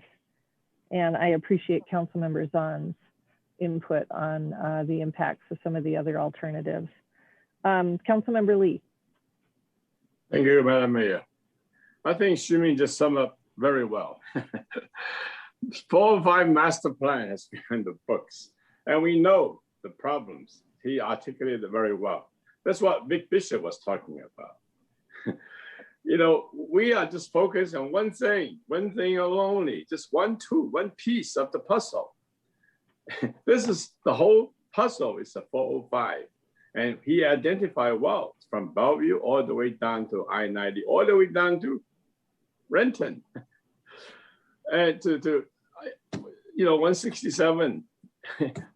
Councilmember Lee, can I just get you to give your feedback whether you support it still or if you've changed? My feedback is I'm frustrated. We are spending lots of time coming up with different ideas to put on pieces of Christmas ornaments on the piece of tree. Okay. You know, I appreciate everything we wanted to add on, okay? But let's focus on this, get it going so that we don't have to spend time because the costs are getting up. All the criteria they're using, it's all messed up. It's getting other stuff added to it. It's nothing to do with the actual program, the problem we have to solve. So it's all good, but let's get this going and talk about the others. A separate project to work on it. Otherwise, this will be all waiting there. Which is the best alternative? We don't know because it's all going to be including everything else on it. No. So I'm listening to the staff. We heard to the public, solve this problem, and the others we have to work on it. Yes, absolutely. But get this done. Thank you. Councilmember Barksdale. I have a question that actually might be important, but I was curious about whether we've considered having a dedicated bike ped crossing as part of this as separate, because I hear you on the Southeast 8th Street, but that doesn't take you up to East Road, is that right? I'm sorry, I didn't quite catch the question. So the Southeast 8th Street CIP that you mentioned, that doesn't carry pedestrians up to the trail, is that right? No, it provides bike ped, a bike lane on Southeast 6th headed toward the freeway going east. Okay. Yeah, I was just curious about whether we had considered the dedicated sort of bike ped lane up to the east trail. There are going to be some of those from Wilburton. I know there's that. Yeah, that's another conversation. Are you done? I am, thank you. Okay, Councilmember Robertson. Thanks. So I did have more questions, but I hear the direction the council is heading. I agree with my colleagues who are really looking for the best solution, and I hate to take the easy solution if it's not, or the cheapest solution if it's not really the best solution. We went through that with light rail, and we really fought long and hard to get the best solution. So, but I understand. When I first started this process, I thought that the Lake Hills Connector was going to be the way to go. We need it to unlock a lot of the zoning in Wilburton, but it doesn't really do anything for downtown in terms of direct access across, no ped bike. The inline was just, or the inside lane was such a superior option. So I'm disappointed by that, but it seems that the council wants to support and I mean, hey, something is better than nothing, right? The Lake Hills Connector southbound on-ramp is better than not having it, than the no build. So, I'll support that if that's the way my colleagues want to go. I wish we could do the best transportation solution. Thank you. Councilmember Zahn. Yeah, I think that this is part of the challenge we have is it's about trade-offs, right? And ultimately, what I think about is if we didn't have to make a decision on what we're building today, what I'm wondering is we can connect on at least what we don't want, which when we look at the impacts from the 6th Street, I think there are a number of things that doesn't quite work from our East Main and what we're trying to do there. And my sense is what we're trying to do here is create, really put a stake in the ground that says this is our preferred alternative so that there is certainty for our land use and what we're trying to do in that East Main area and Wilburton as well. So I support the staff recommendation with the condition that I really believe we need to get that ped bike on Southeast 8th so that we create that connection. And we may also need to just think about, from a priority standpoint, are we trying to push from a legislative standpoint about Lake Hills? Or are we also trying to make sure that we get, if there's funding available to do more ped bike and Vision Zero, that there's other things we're also interested in doing that may give us more benefits from a public safety standpoint. So I think there's some peripheral discussion and decisions we might need to make associated with this. Thank you. Great. Deputy Mayor? Yeah, my opinion hasn't changed either. Happy to move this forward. Thank you, Mayor. Councilmember Stokes? Well, I think we can vote to do this because I don't really think it's ever going to happen, but and I worry about whether it really is connecting with the downtown piece. That's, there's some issues here. There's really no good solution that I can see, but I'll go along with this.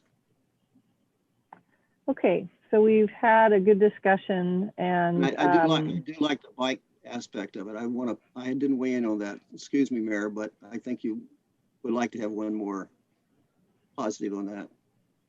All right. Okay, thank you. So I think we have a consensus here, and I'd like to go ahead and just take a vote if the Deputy Mayor wants to make a motion. Certainly. I move to identify the Lake Hills Connector southbound on-ramp and associated local street improvements as the alternative preferred by the city in order to inform WashDOT's I-405 proposal. Is there a second? Second. And I'm just going to say staff promises to come back with the Southeast States ped bike conversation. I'm not going to stick it in here.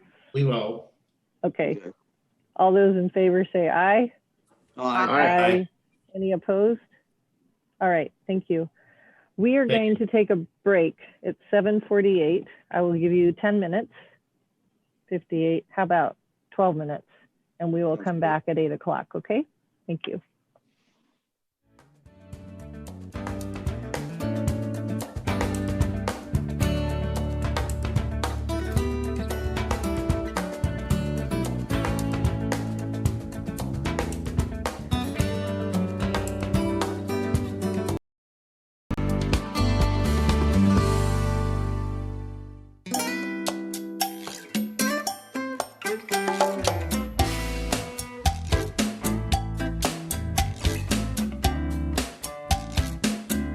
On the study session is, well, I'll have our city manager introduce us, but I'm going to ask everybody to tighten up their comments for the rest of the evening. We have a lot to go through tonight, and we don't have as much time as we probably need to have a lengthy discussion on everything. So on the areas where we can tighten it up, let's please do so. Mr. Miyake.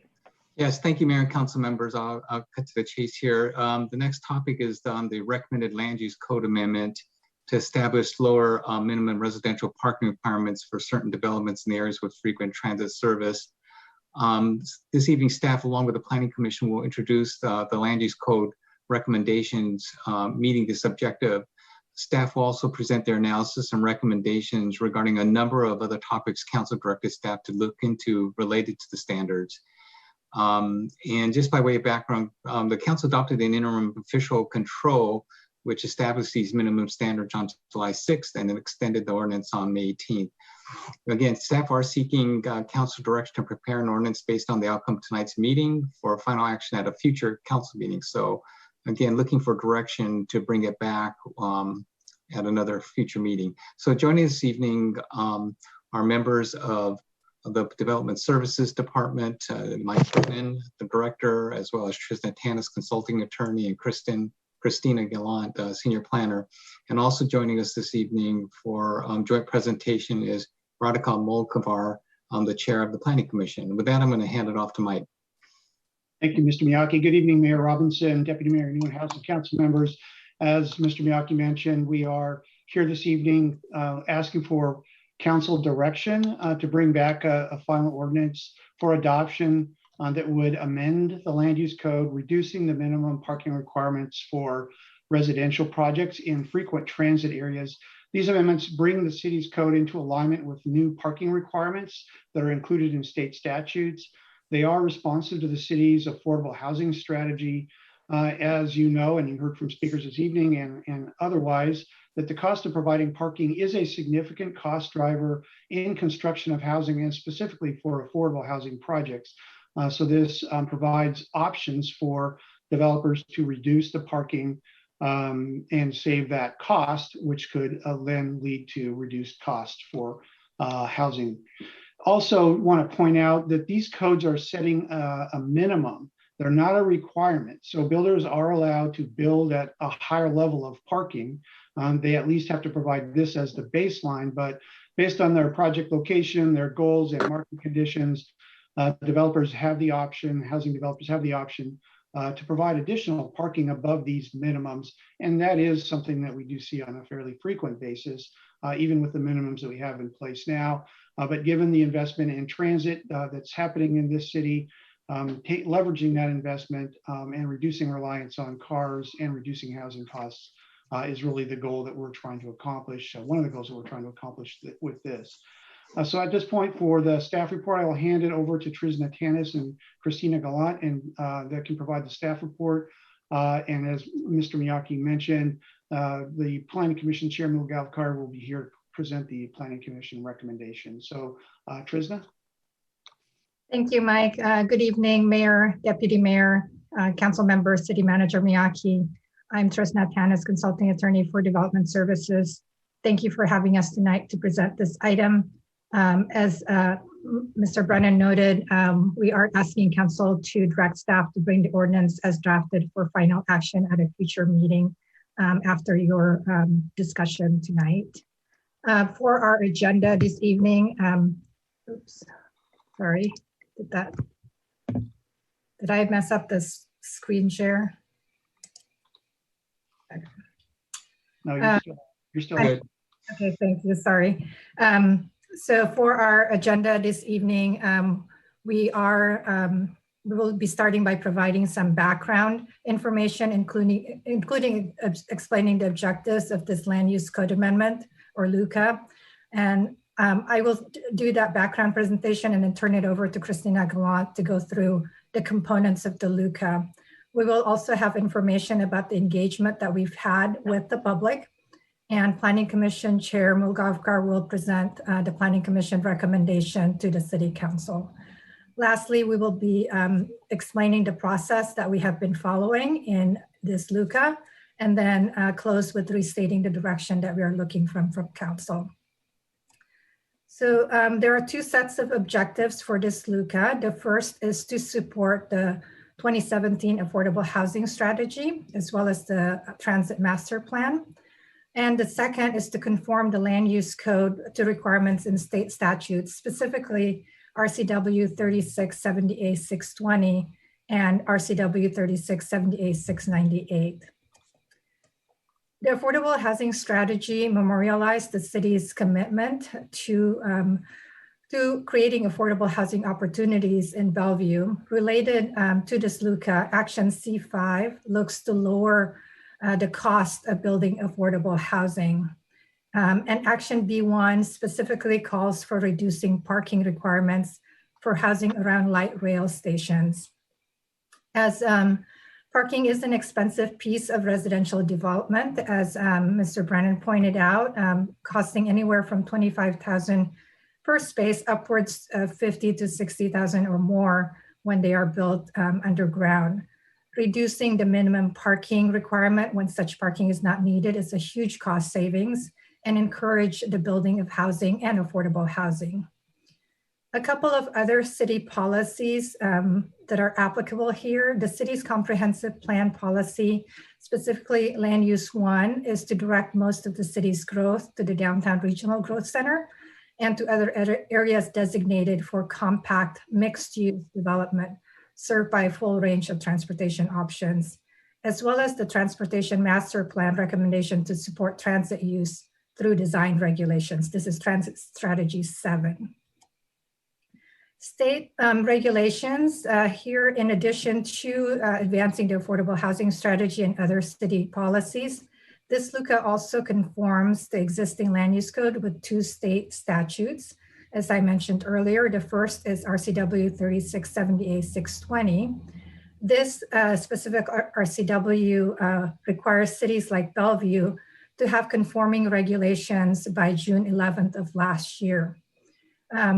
Council passed interim regulations, as Mr. Miyake pointed out earlier, in order to conform the city's regulations while permanent regulations are being developed. The interim official control was extended after a public hearing in the fall and is now set to expire on May 18th. Staff has been processing this LUCA through the Planning Commission with this expiration date in mind. The RCW caps or places a ceiling on the minimum required parking that cities may impose for housing units when they are near frequent transit service. For affordable housing with service of at least 2 times per hour for 12 hours in a day, and market rate multifamily housing with service at least 4 times per hour for 12 hours in a day, the minimum parking may be no greater than 0.75 spaces per studio unit or 1 per bedroom in other types of units. Additionally, for housing for seniors and people with disabilities, the RCW requires that cities have a 0 per unit for minimum parking and may only require parking for visitors and employees. Additionally, RCW 3670A698 restricts off-street parking requirement for ADUs when they're located within 1/4 mile of a major transit stop. This particular RCW will need to be met by the city by July of this year. So conforming regulations are part of this LUCA. I want to quickly recall the components of the interim official control, which was mentioned earlier. This established temporary regulations to align with the state statute. Council elected to be included in the interim official control the eligibility criteria matching the state statute. And council also elected to have a 0.75 space per unit across the board for both studios as well as other types of units. Additionally, council elected to conform the regulations, the city's regulations with state regulations for housing for seniors and people with disabilities. So at the time council adopted the interim official control, council also directed staff to analyze 4 additional topics for the development of the permanent code amendment. The first is to analyze the appropriate radius, 1/4 mile or 1.5 mile from frequent transit service. The second is to look at the downtown residential visitor parking requirements in light of the RCW limitations. The third is to see whether there's an opportunity to have more certainty within the parking departure process. And lastly, to see whether there are parking specific incentives for affordable housing. So with that, I'm going to turn over this presentation to Christina Gallant to talk through the LUCA topics and the components of the LUCA. Christina? Thank you, Trisna. Good evening, Mayor Robinson and council members. As Trisna's shown, this is a LUCA with a lot of layers and components. So we've broken it into the 6 topics you see on this slide for helping explain things. And now I will walk through each of those 6 topics and explain our recommendations. Next slide, please. Our first topic is the frequent transit service criteria. Same as the IOC, we have recommended a tiered approach. This is also consistent with the definition under state law. So for a lower frequency tier, our stops with service between 2 and 4 times per hour, we have applied a 1/4 mile radius. And in that area, only affordable housing would be eligible for reduced minimum parking requirements. For the higher frequency tier, we've defined, consistent with the state law, as stops with service at least 4 times per hour. We have also included our future light rail or bus rapid transit stops opening within 2 years. We have applied a 1/2 mile radius, and within that area, market rate multifamily, senior housing, and affordable housing would be eligible for reduced parking requirements. Next slide, please. I know this slide shows the map, one of the 2 maps that we provided as an attachment today. This shows the frequent transit service eligibility as of this last fall, when we started moving the LUCA through the Planning Commission. This shows the different radius sizes. And one thing to note here is that this proposal would not change the underlying zoning. So this eligibility is only applicable where those land uses are also permitted. So multifamily would not be allowed in areas where it is not currently allowed, for example. Next slide, please. And so in each of these topics, we're going to distinguish between the state minimum and our recommendations that go beyond that, consistent with some of the city's other goals. We have defined affordable housing more broadly. We are proposing going up to 80% median income instead of 50%, consistent with some of our other established affordable housing incentives and to accommodate a wider range of affordable housing programs.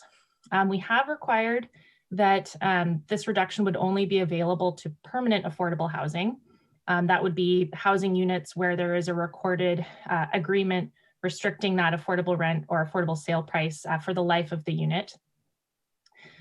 For the higher frequency tier, we have expanded the radius to a 1/2 mile, consistent with the comprehensive plan definition for transit-oriented development.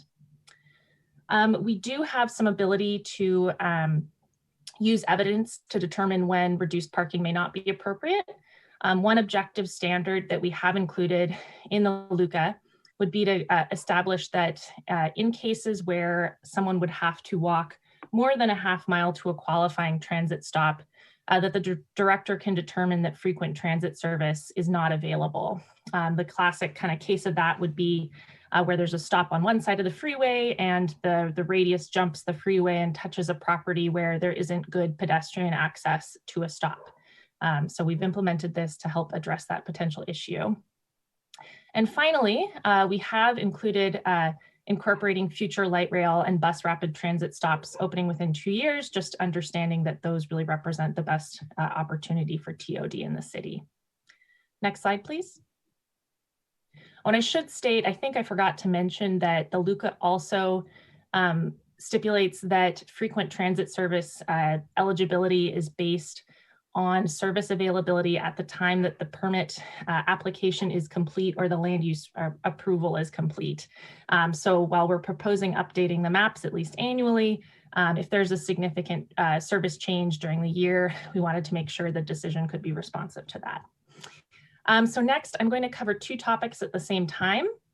Topic 2 is parking ratios, and topic 5 is incentives for affordable housing, because the incentives available in this LUCA are tied to the parking ratios.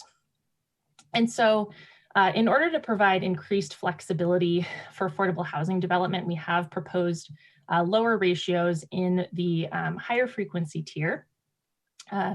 And again, as we've mentioned previously, we'll stress that all developers, including affordable and senior housing developers, may still choose to provide more parking than would be required.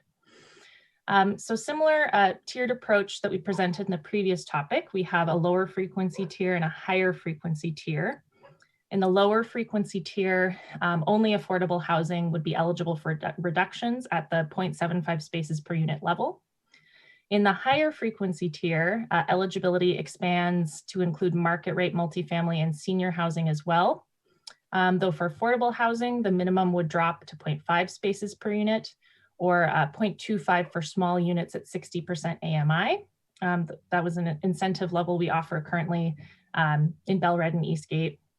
For market rate multifamily, we've carried through from the IOC the 0.75 spaces per unit. And same as the IOC as well, no minimum for senior housing for residents only. Next slide, please. And within that, as mentioned, we have proposed a flat minimum parking ratio, drawing from some established ratios that are already used in specific cases in the city. Though again, this is not applicable to parking for residents in senior housing and people with disabilities. We have proposed lower minimums for affordable housing in higher frequency transit areas from existing incentives. And then this is not related to the state minimum law, but because I know this topic is coming up and there's some room for confusion, this LUCA would not modify or amend the city's MFTE program. Next slide, please. Our next topic would be the parking departures process. Currently, developers downtown have the ability to submit a parking study for consideration and review in seeking even lower parking for their projects. The challenge is that the decision for a parking departure is tied to the design review process and can present some significant timing issues for development securing financing at the right time. The challenge staff are working with is that by separating this decision from design review, it limits the opportunity for public comment that we normally have under any other zoning departure process and present some potential transparency concerns. So recognizing this isn't ideal, we do see that the best approach to addressing the issues with the parking departure process is really to right size the parking requirements themselves, that ideally parking departures should only be necessary for exceptional projects and exceptional circumstances. That parking requirements should more or less represent the market. And so we do believe that the LUCA can help advance that goal. But we do recommend revisiting the current process in the future. We have had some great ideas, for example, implementing a walkability index to help accommodate some further reductions. All ideas that I think would warrant further review and would really benefit from including all uses, not just residential, to make the adjustments comprehensive. Next slide. Our fourth topic is revisiting the downtown visitor parking requirements. Currently, we require 1 visitor space for every 20 residential units downtown. Those standards were implemented in October 2017. We've had limited downtown residential development completed and occupied since that time. So we haven't been able to have the benefit of looking back at development to see what's working and what's not working. So at this time, we do recommend maintaining the current standard while monitoring performance over the coming years. The LUCA does include a not to exceed provision to address cases where the addition of the visitor parking would bring a project's parking ratio above the minimum under state law. Next slide. And our final topic, ADU parking. This was a new topic since the IOC was brought forward. We have, in the LUCA, we have proposed adjustments consistent with RCW 3670A698. This would remove off-street parking requirements for ADUs located within a quarter-mile radius of the higher frequency tier stops. On this slide, you can see where those were located as well. The one deviation from the state law is that we have also included future light rail and bus rapid transit stops opening within 2 years in this case as well. And as you can see, they generally overlap except in Bellred. So next slide, please. So we employed several modes of outreach on this project. First, our standard process for requirements for noticing in public hearings. We did also engage in direct engagement and feedback in focus groups and conversations with development community representatives and other interested stakeholders regarding the proposed amendments. And finally, we have an online presence, a project webpage that was launched last summer and has provided public information on the LUCA key dates and contact information. Now, next slide. I would like to introduce Chair Mulgavkar to present the Planning Commission's recommendation. Thanks, Christina.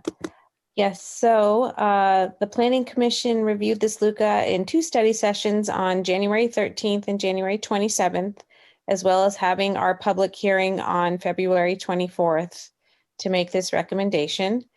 We heard quite a few comments from the community members and interested parties. For the most part, commentators were supportive of this LUCA and agreed that the LUCA would result in additional housing being built in Bellevue, including affordable housing. There were some comments expressing concern about the impact of COVID-19 on transit ridership, the absence of walkability in the eligibility criteria, infrequency of frequent transit service, senior housing needs, and neighborhood spillover impacts. The Planning Commission discussed both supportive comments as well as concerns about the LUCA. The Planning Commission also discussed other issues and requested and received additional information related to the LUCA, including parking demand at affordable housing developments and the importance of walkability in supporting transit use. The Planning Commission noted that there was a lack of recent data specific to Bellevue. After discussion, the Planning Commission determined that the LUCA involved trade-offs, but the potential opportunities of the LUCA to increase housing and affordable housing supply in the city outweighs the potential costs and risks. The Planning Commission found that the LUCA meets the decision criteria of LUC 2030J135 and is consistent with the comprehensive plan, enhances the public safety and welfare, and is not contrary to the best interest of the citizens and property owners of the city of Bellevue. The Planning Commission recommended by a vote of 6-1 that the City Council adopt the minimum residential parking LUCA without modification. This is the recommendation that's included in the Planning Commission's resolution as attachment A of your packet. And with that, I'll turn it back to Christina and Trisna. Thank you.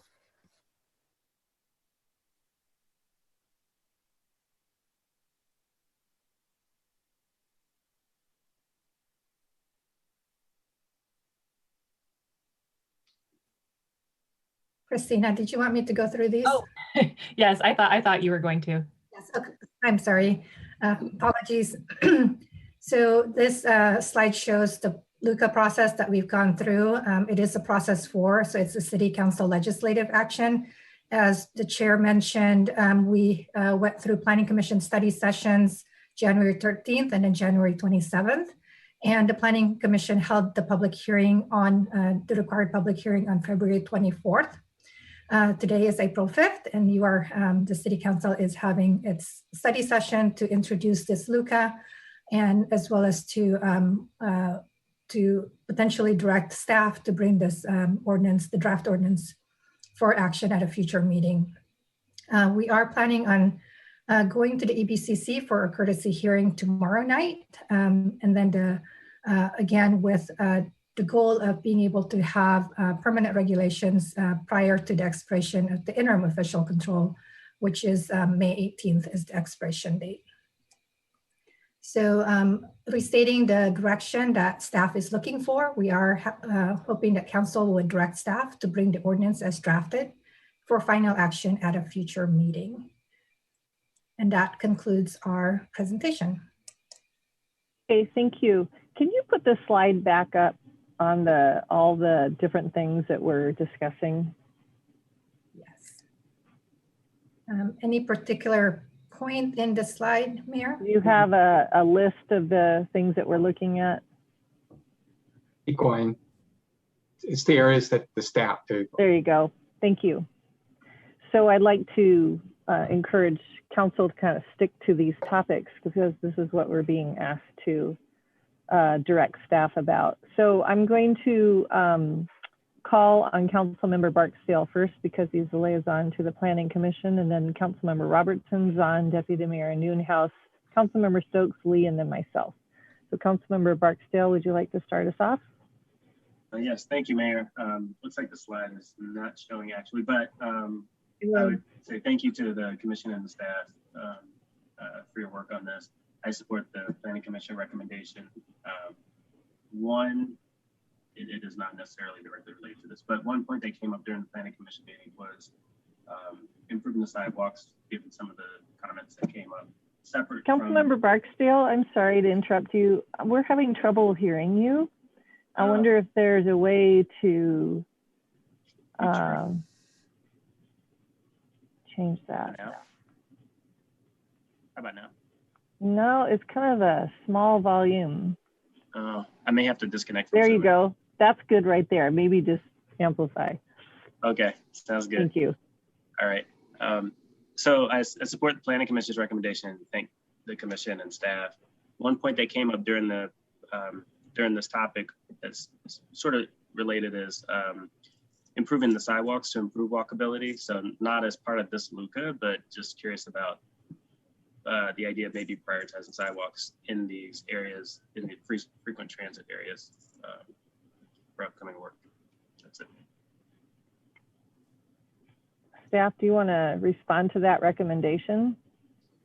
So I'll try, although that would be probably a transportation department would be able to provide a more comprehensive answer because they manage the CIP that really does that work. And there's the investments, the neighborhood investments and the levy that was passed a number of years ago has made a big investment in some of that walkability and improving sidewalks. And I know that is a continued focus, particularly in the developing areas, the kind of the growth centers of the city to make those investments. And if you go out into the Bell Red Quarter, for example, you see a significant amount of work that is being done to improve walkability and access as development occurs out there. So it's always a work in progress, but you're absolutely right from a strategy standpoint, making those investments into improving walkability where we have frequent transit certainly would benefit the city. Thank you. Councilmember Robertson. Thanks. Yeah, I support the Planning Commission's recommendation. I think it's important to remember why we did this. We started kicking this off to do this because state law changed, which required us to take this matter up.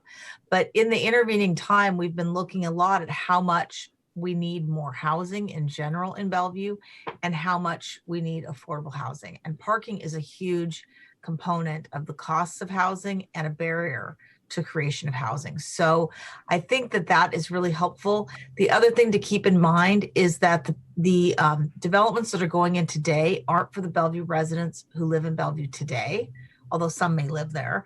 They're for the Bellevue residents of the future. And that is going to be a somewhat different demographic than we have right now, given the growth of jobs, particularly in the tech fields that are coming to Bellevue. A lot of those people that will be filling those jobs and filling these new dwelling units will not be having as many vehicles, if any, as they do today.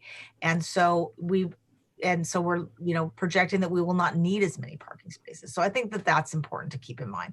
I did take seriously, and I do take seriously, the concerns expressed by the neighborhoods, particularly Vision Zero. And I join Councilmember Barksdale's interest in, of course, having more safe pedestrian routes. That's one of the reasons that this council put the neighborhood levy on the ballot, which provides more safe walking routes for all people. I'm wondering if we could, the next time we update the capital on the levy money, we had previously focused on safe routes to school, and we tried to make sure that kids had safe walk routes to school. I think that it would be nice to score the safe routes to transit. That would be really important so that people can get where they need to go. Finally, I really appreciate that the draft legislation includes a consistent update with the metro and transit routes, because those do change. They change sometimes as much as twice a year.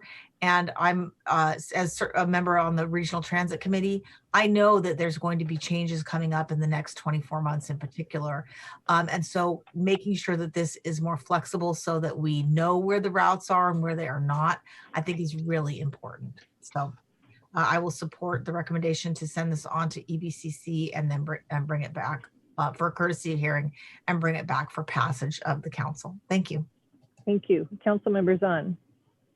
Yes, thank you, Mayor. I also support the staff recommendation. I especially like the fact that if we start to right-size parking requirements, then hopefully there are fewer parking departure review that has to take place. And so that's less work for staff to have to deal with these one-offs. And to the degree that we get the right sizing, I appreciate looking at the nuance between the quarter and the half mile based on transit. I would be the third voice to say, let's make sure that we look at more funding for sidewalks and walkability to the transit. I also think that maybe we should be also looking at our state and federal priorities to accentuate the advocacy for more transit. I know that part of both the federal jobs plan or infrastructure does have Vision Zero and transit in there. Maybe we can do more to do advocacy so that we can look at potentially more grant funding to do those kinds of projects in our city. Especially if they are supporting transit, because that is one of the priorities at the federal level that we've been talking about. And I especially like the walkability index so that we can prioritize where are the areas that may need more attention and potentially creating or raising our funding.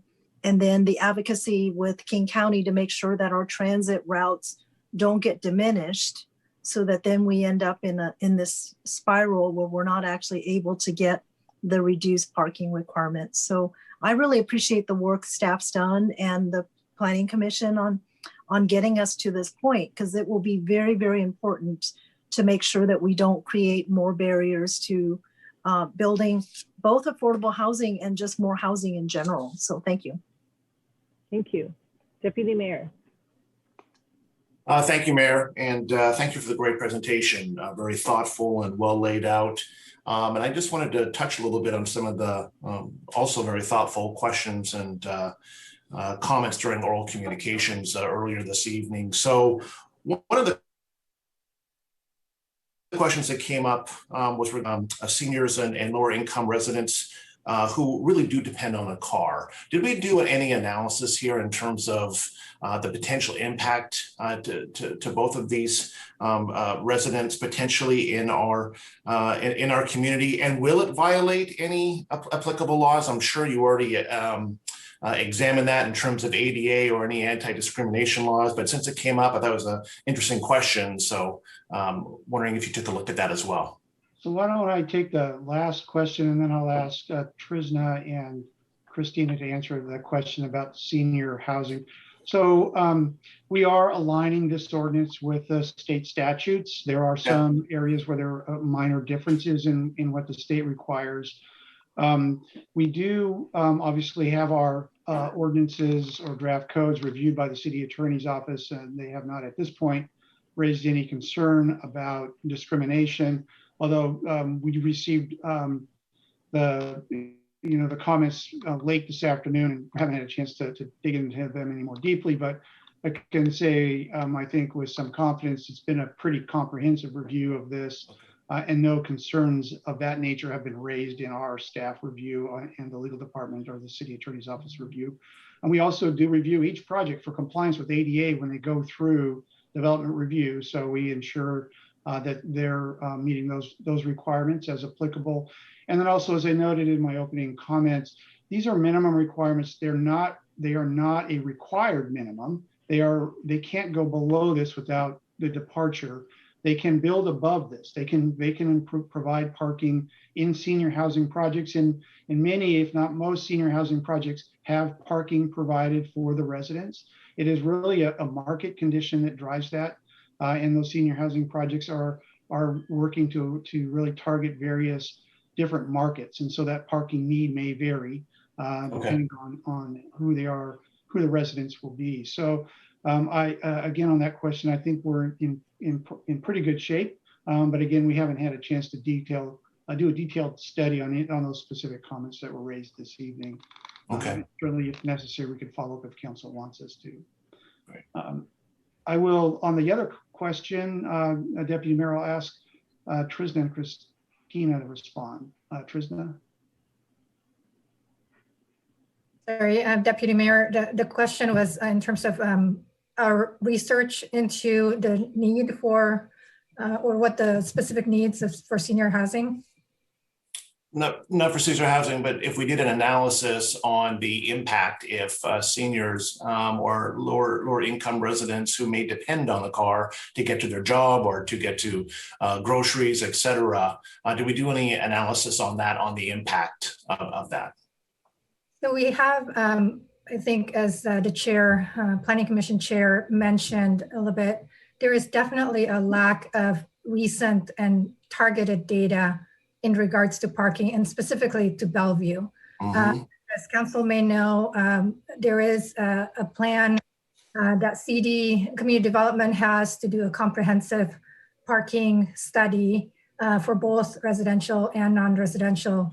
The thinking there is to be able to do that after post-COVID and certainly after light rail is in place so that we can get really good data on usage and demand for parking after those kind of has been after, especially light rail has been in place for some time.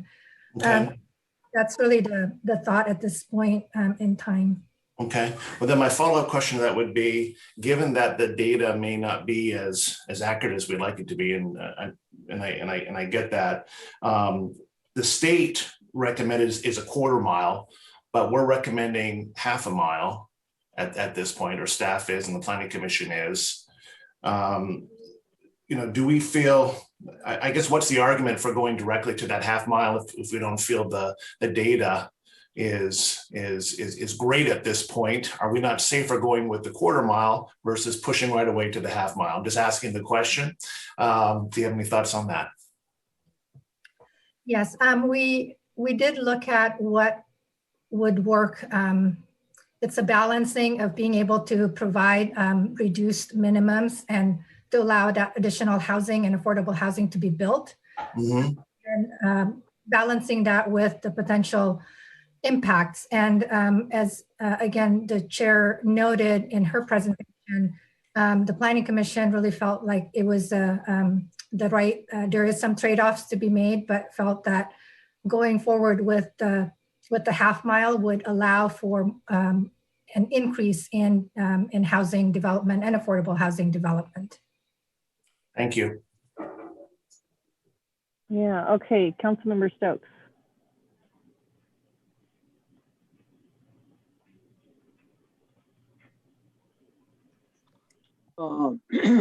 No, I think it's, I appreciate this, the presentation, the staff's work on this. Actually, and this happens every so often, I would say that Councilmember Robertson, I kind of laid out my view on it as well. I think it's work well done. I think it's something we need to do, and the requirements are reasonable. You know, tackling the issues of who has access and all those are things we have to work on. But I think it's a great plan. Staff's done a great job, and I'm all ready to vote for it. Thank you. Councilmember Lee. Well, we need more housing because we have to accommodate more people coming to Bellevue. And parking is important for the cost of housing. And we know, you know, it's a big factor. So I think we are focusing on the right thing. And I think the key, I heard even in the public testimony, you know, we need to right size it because we don't know what the future is. And we are just using some data like the Deputy Mayor was asking. So we need to work it right because that's the reality, okay? So we need to right size it. And I think this is a good step. I think the staff did a good job. Planning Commission made a reasonable decision to encourage more housing. We narrowed further from quarter mile to half a mile. So I think we can live with that, especially having the flexibility of right sizing. We'll figure it out. But the key is how do you reduce cost of housing so we have more housing. However, I also have a little bit of a question regarding the neighborhoods that we have now. We have seniors, we have people who depend on parking, who depends on walking to the transit and all that, especially when we increase it to half a mile. So I would like to, this is the project, I like to put more ornament on Christmas trees.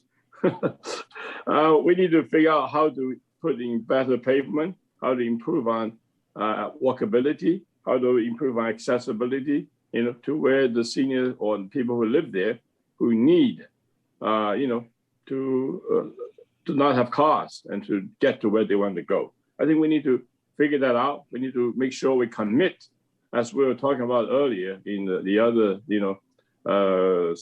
work that study we're looking at, land use. And, we need to figure out how to make it happen. Because that's the way to right sizing it is the way to make it easier to encourage people to do it. So I support the staff recommendation.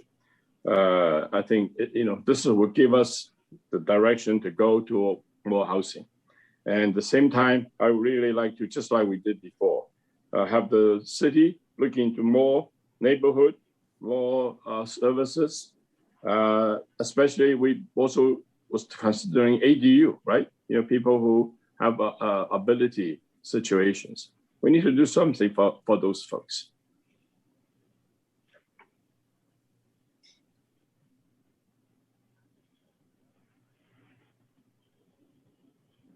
Okay, thank you.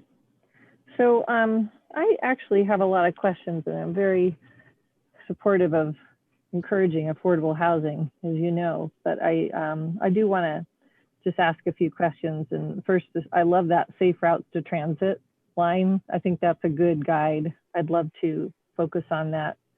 In terms of the senior parking, do we make a distinction between independent living and assisted living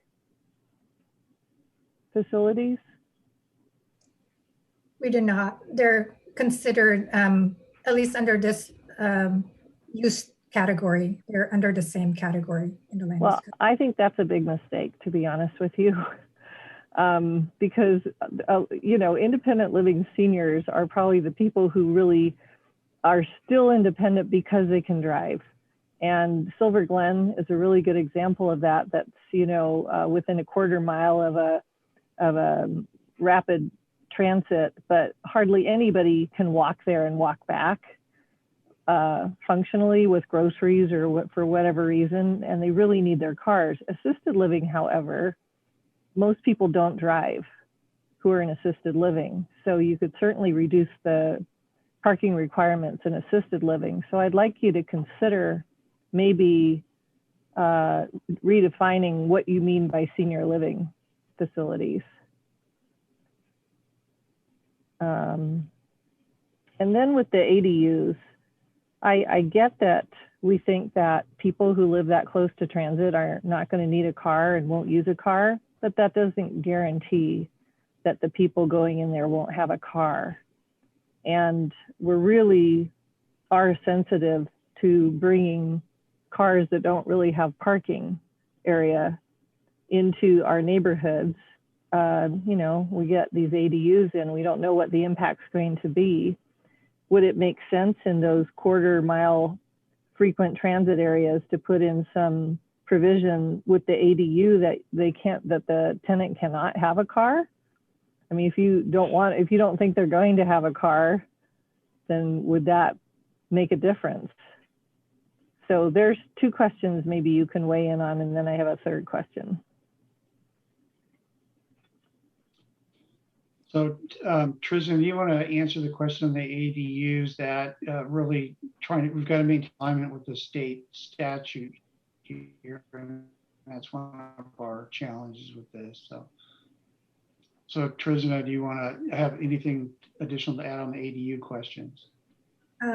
Yes, just to, it is a conformance amendment in order to conform the land use code to that RCW.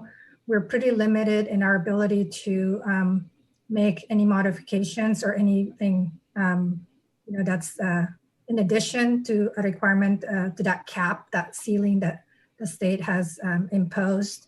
As you probably noted in the, I can go to that slide, the difference that we did put in place is we did include future light rail or bus rapid transit because we felt like that's really where we could rely on that transit service.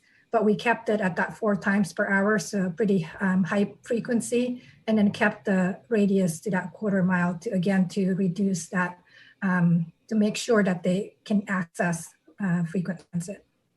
Well, I know it wouldn't be in our action tonight, but when we permit an ADU, couldn't we put a requirement in if it's a quarter mile, within a quarter mile of the frequent transit service, we could do something like that, require that? I see Stokes shaking his head. Well, it's a question worth asking because yeah, it's not just me.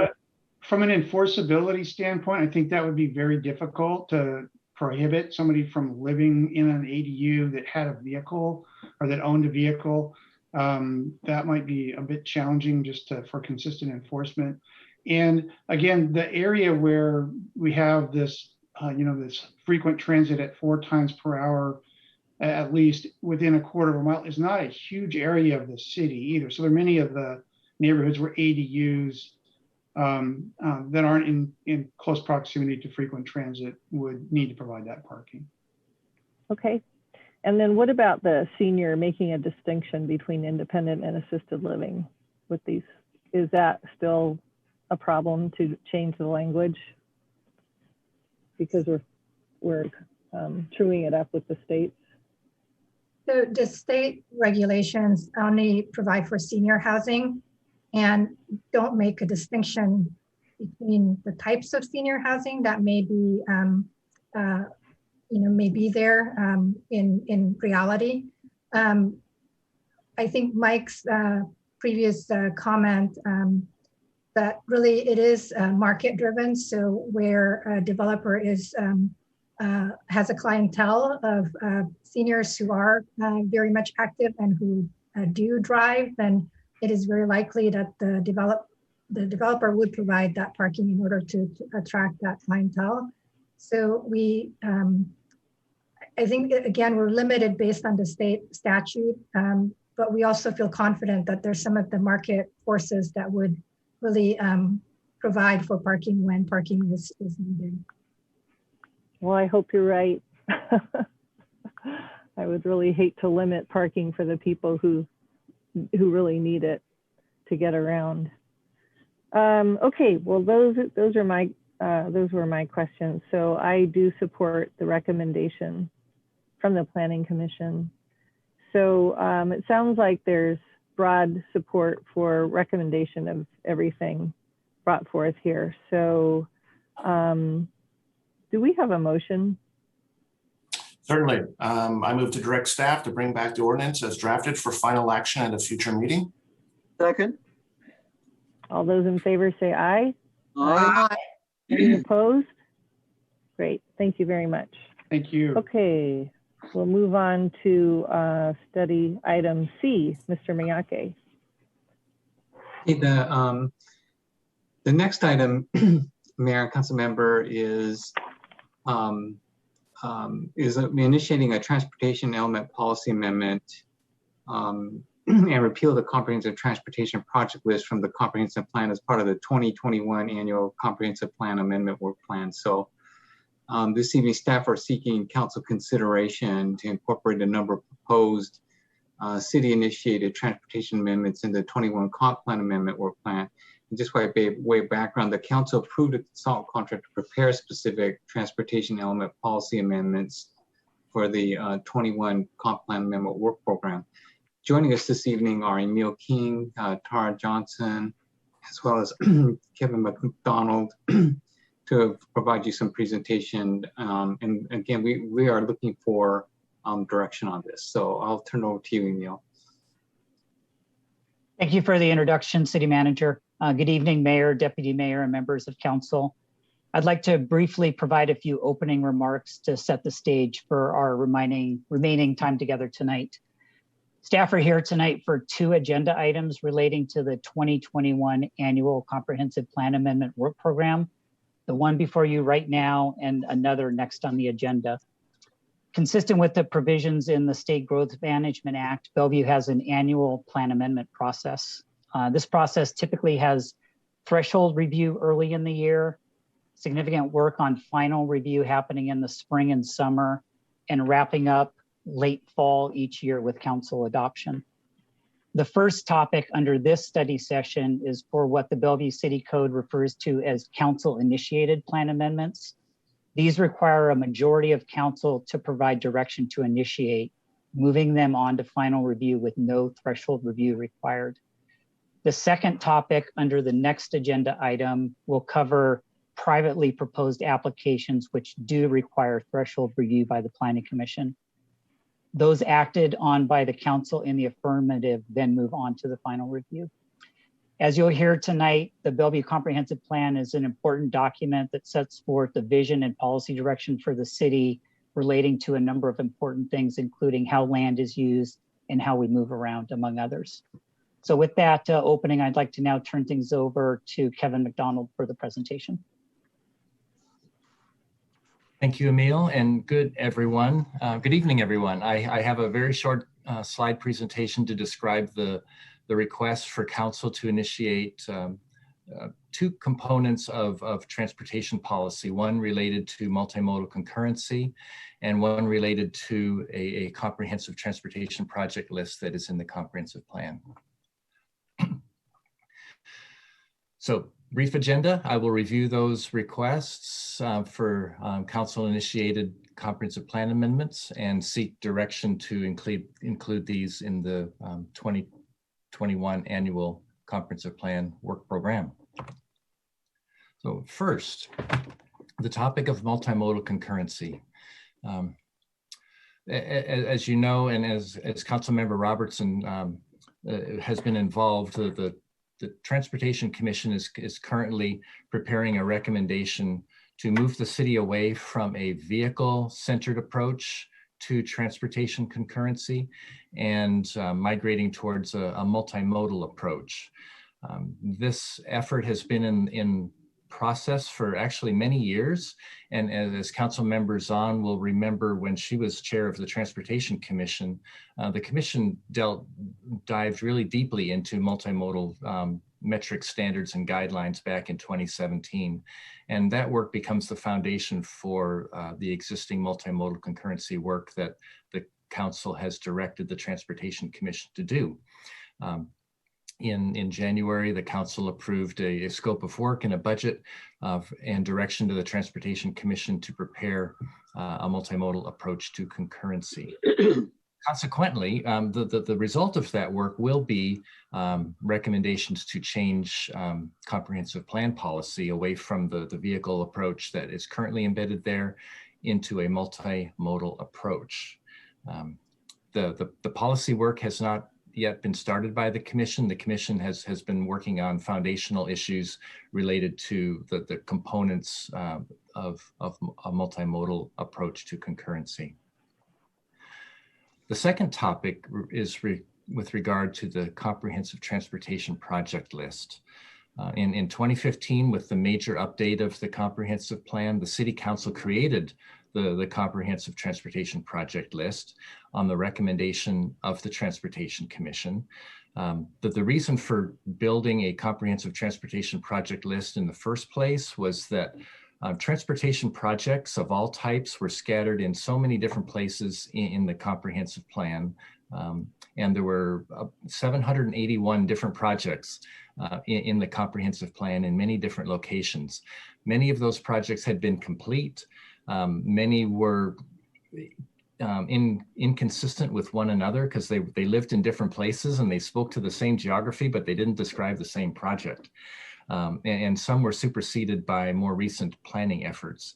So the work of the commission and on approval of the council, the comprehensive transportation project list was created. This is the inventory of transportation projects that the city would pick from to inform the transportation facilities plan and eventually the capital investment program.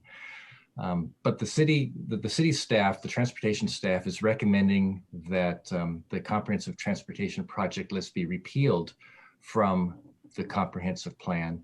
And instead, the inventory of transportation projects would be in the Transportation Improvement Program, the TIP. The TIP is also recommended by the Transportation Commission. It is done on an annual basis with in compliance with state law. And it really is effectively the inventory of transportation projects. So the staff feels that the TIP is the appropriate place to accommodate all of the transportation projects and would then request council to consider repealing the comprehensive transportation project list. So again, our request for direction is to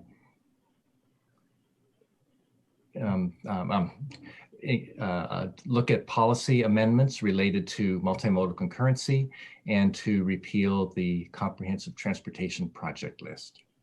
And with that, I'm finished and will be happy to respond to questions. Thank you. Well, this seems pretty straightforward. I'm just going to look at council to see if you have any comments or questions. You want to raise your hand if you want to say something or ask a question. I see council members on. I see council member Robertson. Okay, council members on, go ahead. Yeah, I just want to say I 100% support this.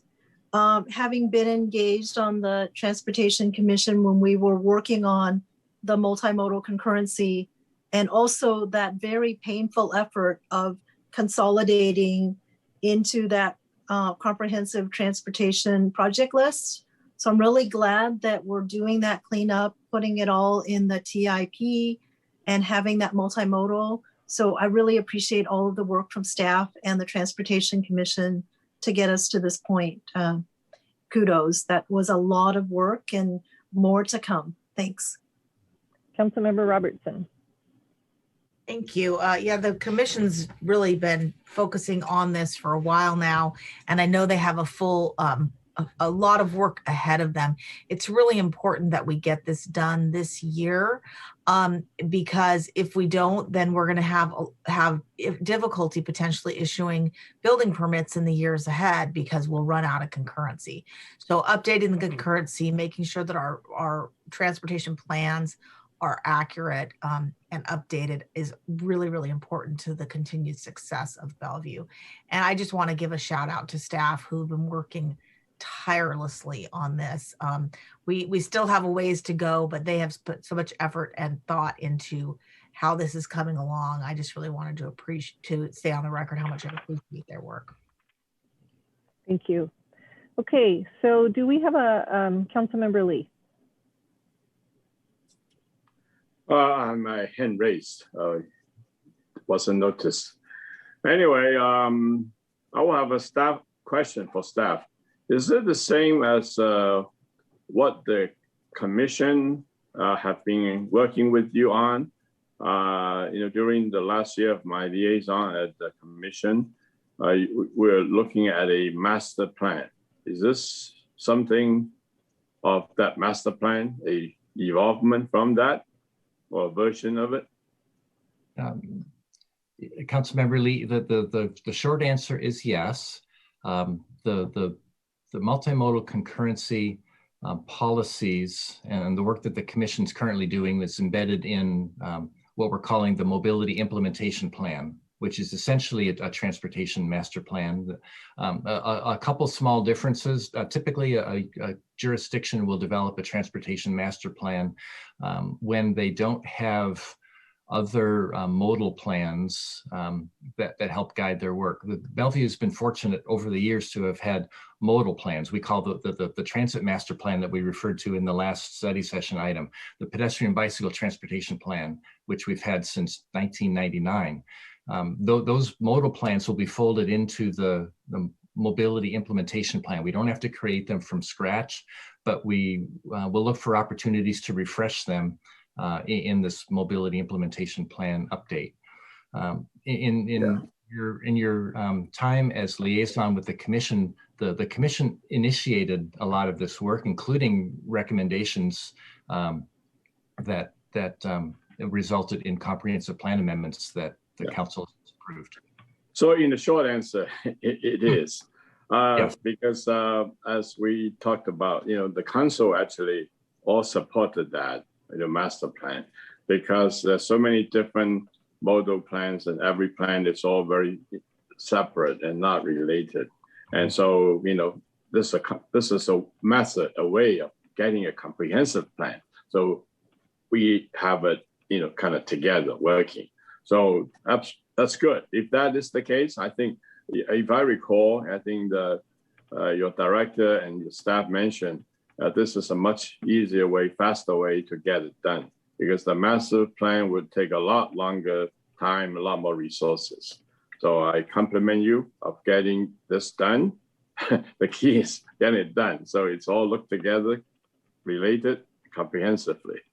And if you get it done, and you get it done a lot sooner, faster, congratulations, good job.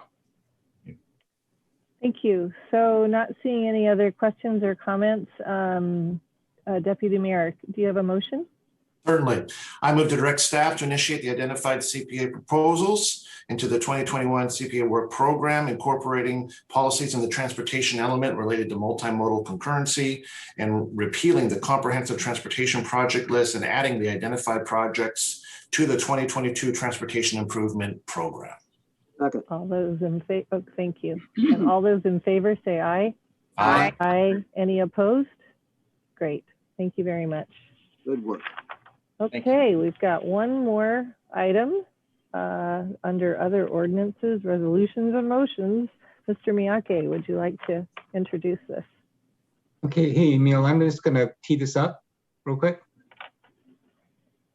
So, Mayor and council members, this evening staff is seeking council consideration of the Planning Commission's recommendations on whether 2 privately initiated CPAs should be added to the 21 annual CPA plan.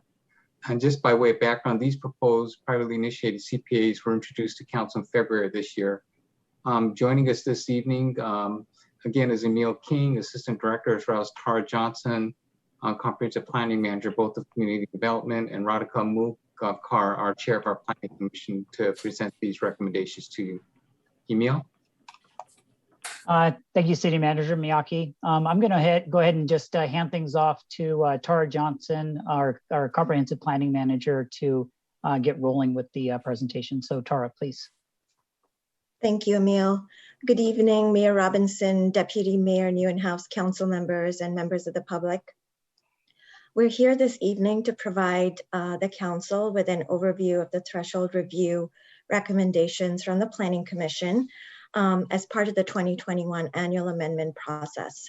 As staff already provided an overview as part of your last agenda item, providing a holistic overview of the threshold review and final review process for both city-initiated amendments versus privately initiated amendments.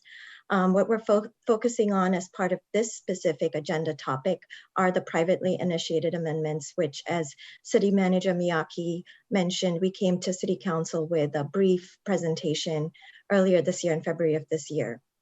Continuing on from that process, we have with us this evening, we've held a public hearing with the Planning Commission, and presenting alongside staff is the Planning Commission Chair, Radhika Mugavkar, who's going to be providing an overview of the Planning Commission's rationale and deliberations on the two privately initiated amendments.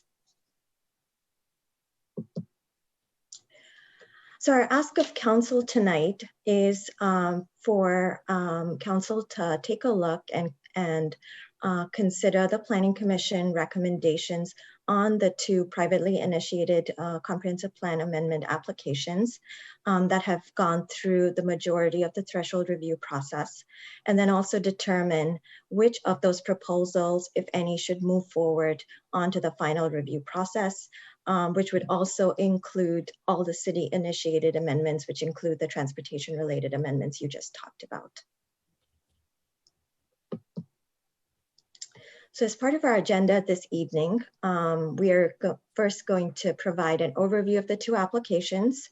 Then we'll have our Planning Commission Chair provide the council with an overview of the Planning Commission's deliberations and rationale behind their recommendations.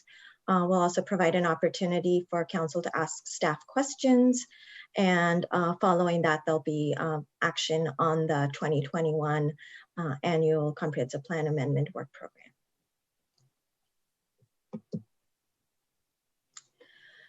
I know this is probably very familiar to several council members. This is a threshold review criteria, and we go over this every year as part of our annual CPA work program. I did want to highlight there are 8 threshold review criteria, and each of the privately initiated amendments have to meet all 8 criteria for them to advance through the threshold review process and then move forward to the final review process. Of specific note, I wanted to highlight, I'm not going to read through each of the criteria, as I'm sure council is fairly familiar with them at this point. I did want to point City Council to criteria C, which was one of the criteria that the Planning Commission spent a great deal of time evaluating on both applications, in addition to some of the other criteria.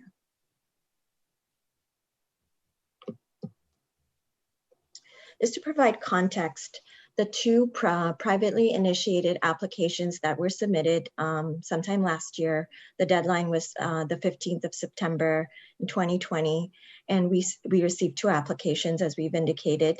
One application is called 15 Lake Bellevue, and of course is located off of Lake Bellevue, and is approximately a 2-acre site. The second application is called Dash Glendale, and is located off of Northeast 8th Street in the Wilburton Northeast 8th sub-area, and comprises of 2 subject parcels, which approximate about 7.5 acres.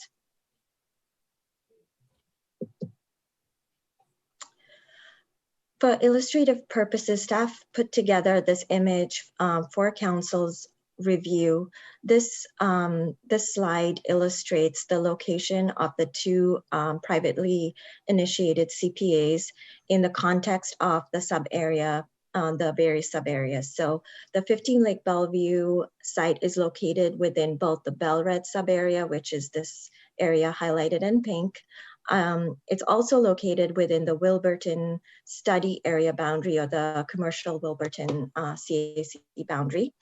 And then the Dash Glendale site is located just outside the Wilburton study area boundary, but is located within the Wilburton Northeast 8 sub-area.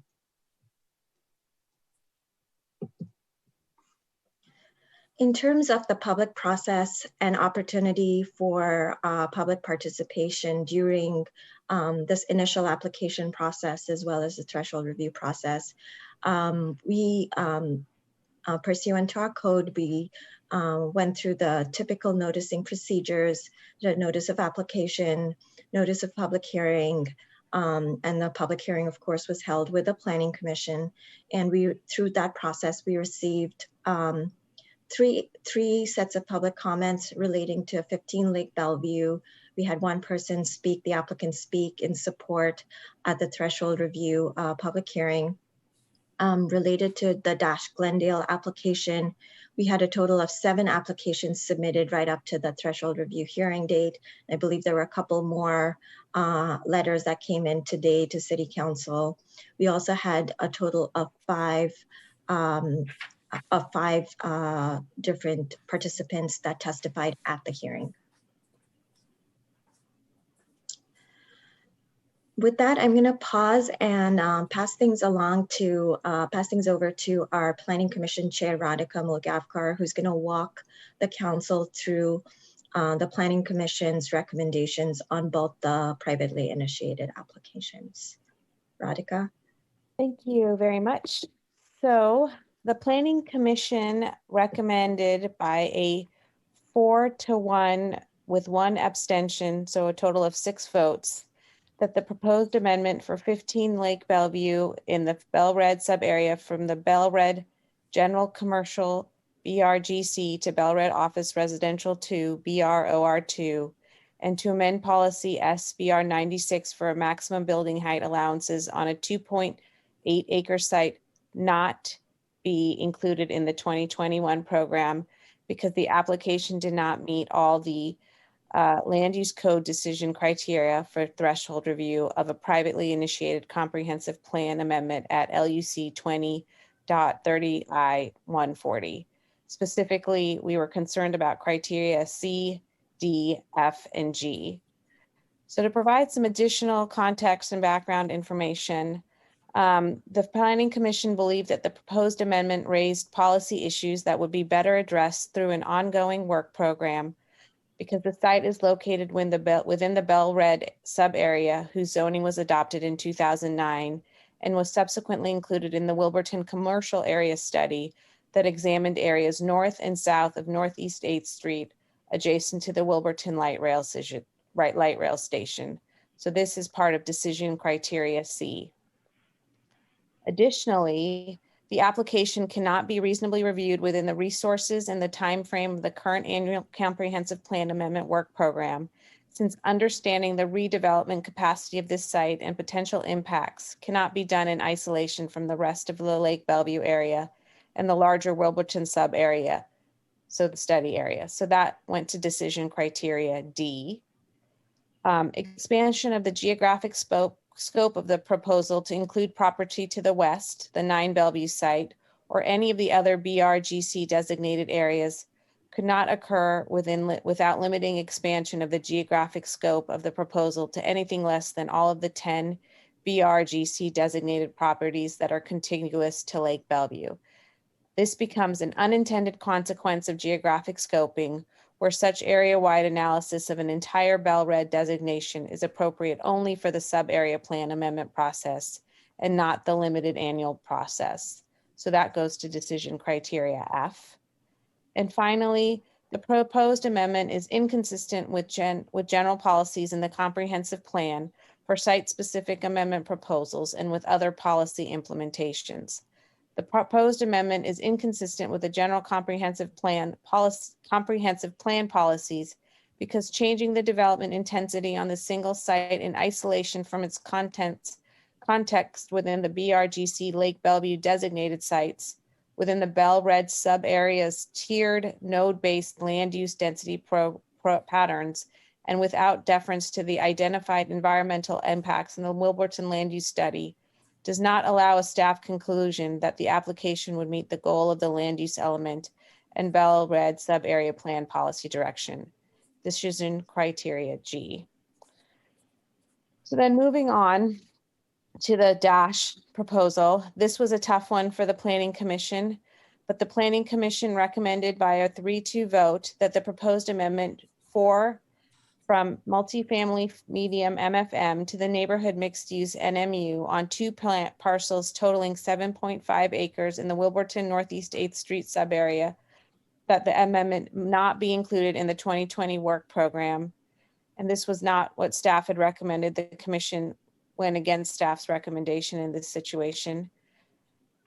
The commission determined with this 3-2 vote that the application did not meet all the land use code decision criteria for threshold review of a privately initiated comprehensive plan amendment in LUC 20.30I.140, and most specifically criteria C.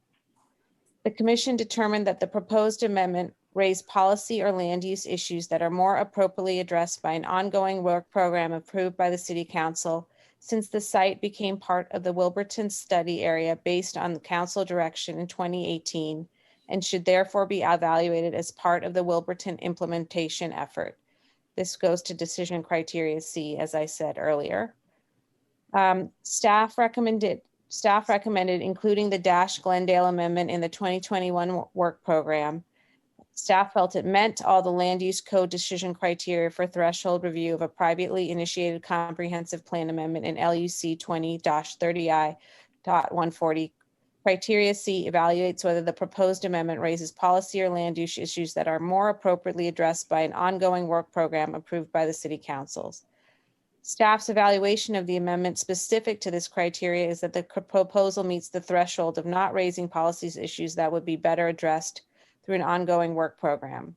The site was originally not part of the Wilburton study area and the CAC recommendations. However, City Council provided direction that the site be included within the Wilburton study area. Also, Dash has indicated previously that the building age and refinancing considerations play an increasingly deadline-driven role in their needing to make a decision about their project future.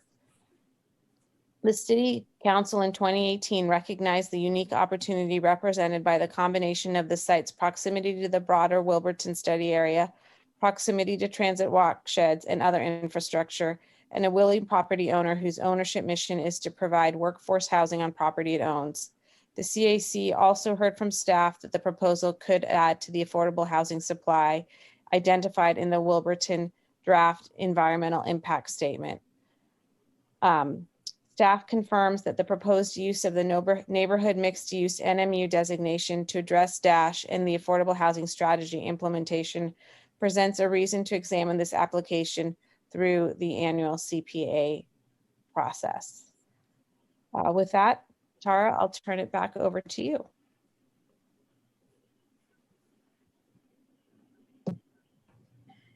Thank you, Chair Mulgavkar. Just to highlight the location of the 15 Lake Bellevue application, it's located just west of 120th Avenue Northeast, north of Northeast 8th, of course, just off of Lake Bellevue. And so this is the site and this is the aerial image of the property, which constitutes about 2.8 acres. As Chair Mulgavkar has gone through a fair amount of detail relating to the threshold review criteria and the Planning Commission's deliberations, I'm just going to briefly go over the subject request, which is land use designation change from Bell Red General Commercial to Bell Red Office Residential. In addition, the applicant's also requesting to amend policy SBR 96 for maximum building height allowance as part of the Bell Red sub-area plan policy. The next proposal is, of course, the Dash Glendale application located just east of 124th, just south of Bell Red. It's about 7.5 acres, as we've said previously, constituting these two parcels. And the applicant is requesting a land use designation change from multifamily medium to neighborhood mixed use.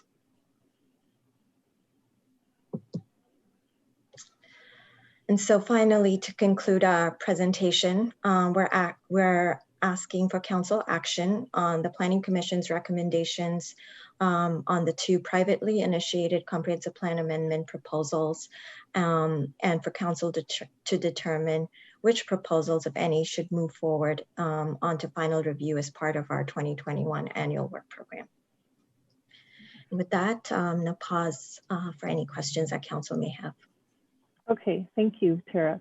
Chair Mogafkar, I just want to thank you for being here tonight and for your service to the city while on the Planning Commission. Really appreciate it. And I'm going to go ahead and let Councilmember Barksdale go first since he is liaison, and then we'll go Deputy Mayor, Councilmember Stokes, Robertson, Zahn, Lee, and then myself. So starting with Councilmember Barksdale. Awesome, thank you, Mayor, and thanks to the Commission for wrestling with this topic. I remember that night and the level of discussion that was happening. And also thanks to staff for their diligence in supporting the Commission on this work. So for the Dash property, given that it was not originally part of the Wolverton commercial area, and also given that it's the timing constraints, I know that at the time that it was added to the Wolverton, there were anticipated benefits that I think at this point maybe haven't played out, just given the timing of Wolverton and the need for affordable housing and the financial constraints on the property. So I would support the staff's recommendation in this case to proceed to advance the Dash property through to final review. For 15 Lake Bellevue, unlike Dash, as we heard, it's always been in the Wolverton commercial area, and given the implications on geographic scope and the not just in terms of staff time, but also just given the deep or the broad analysis that it would require, having to incorporate the 10 properties, I support the Planning Commission's recommendation and staff's recommendation to not proceed with the final review for that property. Okay, thank you. Deputy Mayor. Thank you, Mayor. Well, I'm going to be boring here, and I completely agree with Councilmember Barksdale on that. I think legitimate argument made regarding 15 Lake Bellevue and not proceeding, but the Dash Glendale project, I would also be in favor of moving that to final review. I think staff was, and this is nothing on the Planning Commission. Always appreciate their hard work and their diligence, and I can understand how this was a difficult conversation, and the vote probably reflects that. But when I look at 500 affordable units that could be created here as well, that is, that's something we have to take a serious look at, given where we are. And I can understand the consistency and the planning and how that relates to Wilburton, but I just feel like now is the time that we need to move projects like this forward. And I also would be in favor of moving that final review. So thank you. Thank you. Councilmember Stokes.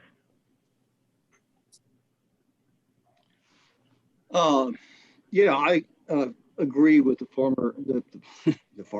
prior two speakers on Dash. I mean, I think we should go forward on that. I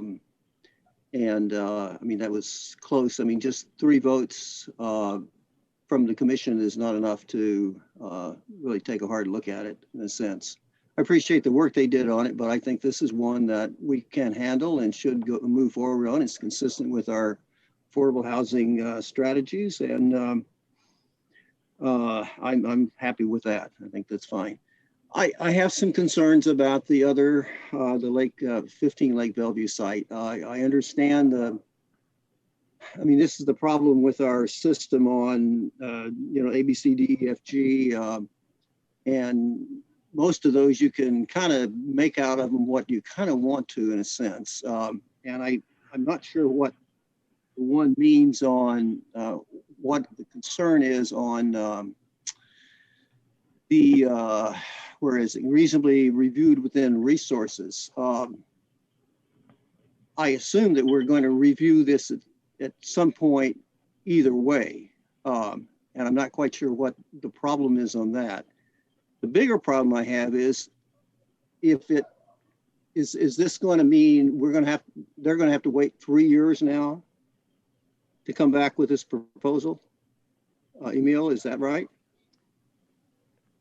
Thank you for the question. The intent is that we wrap up the current work that the staff is doing on East Main, Grand Connection, and move our staff resources to go do Wilburton. And they would not need to wait 3 years to be part of any analysis. The staff believe the most efficient, thoughtful way to review the Lake Bellevue is to have it as part of the Wilburton process that we're currently working with the city manager's office and other departments to ready that for actual work on it. Okay. Well, I agree with that. I think that's yeah, what I thought the answer was, but I wanted to hear that. So in a sense, what you're saying is that if we go this route, don't go the the private part, that we probably are going to be addressing this around the same time. And it's a staff issue to some extent. It's a comprehensive, getting it connected with everything else is another issue on that. I just think that looking at it, it's an opportunity that we should not pass up on that development. I mean, that I think the things they have addressed on this are valid. I think that area needs to be worked on. And I think there's a difference between this property and the other properties, which are basically people's homes. So, you know, I'm just concerned that this will be one more of those opportunities we have to have some much better ecological and affordable housing opportunities, as well as a much better property and a much better look overall for the area. And right now it's gotten kind of junky, and this is an opportunity to move forward. So I just don't want us to get bogged down on this and pass up an opportunity. So if what you're saying basically is that putting it into the Wilburton is a good move, if this will be brought forward, not just put off to the side. And I don't want to come back in 5 years and say, how come we're not working on this? So if you're if you're assuring me that, or assuring us that this is really not an issue of putting it off, it's an issue where it really belongs, and making it and working with it on this and moving forward, and that way the staff can work better than being off on a separate project. Essentially, that's what I'm reading from. Is that correct? Correct. Okay. All right, I think that, I'll think about it, but I think that answers my questions. Thank you. Okay, Councilmember Robertson. Thank you. Councilmember Stokes makes some really good points. I'll get to the first easy one first, the dash. You know, we were ready to initiate it, or the Planning Commission was a few years ago. They decided to wait. Wilburton still hasn't come forward. I absolutely support bringing that forward. I do believe it checks all the boxes for threshold review, and do support granting threshold review and allowing the Planning Commission to study it.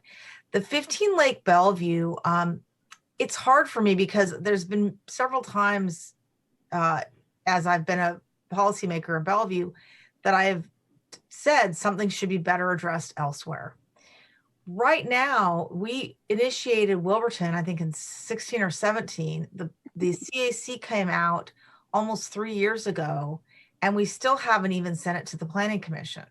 And Councilmember Stokes, as I was listening to you speak, I pulled up the CAC report for Wilburton, and I was really surprised to see in the preferred alternative, there are no changes recommended for the Lake Bellevue area. So your worry about it staying stagnant, either due through lack of planning initiatives or just for lack of granting that, I think is a real concern. I would vote if my colleagues, there's enough of you that would go that way to initiate the 15 Lake Bellevue one. I think people in Wilburton have waited long enough. If I had one coming forward in Belred, I would vote to initiate that too, because the look back was supposed to happen in 2014 and it hasn't happened yet. So people can only wait so long. Light rail is opening. We need to zone to address that, to make sure that we get the TOD and the housing that we need to meet our growth targets. So, from that perspective, this is in a growth area. It was in Belred. We scoped it into Wilburton, but we haven't taken action.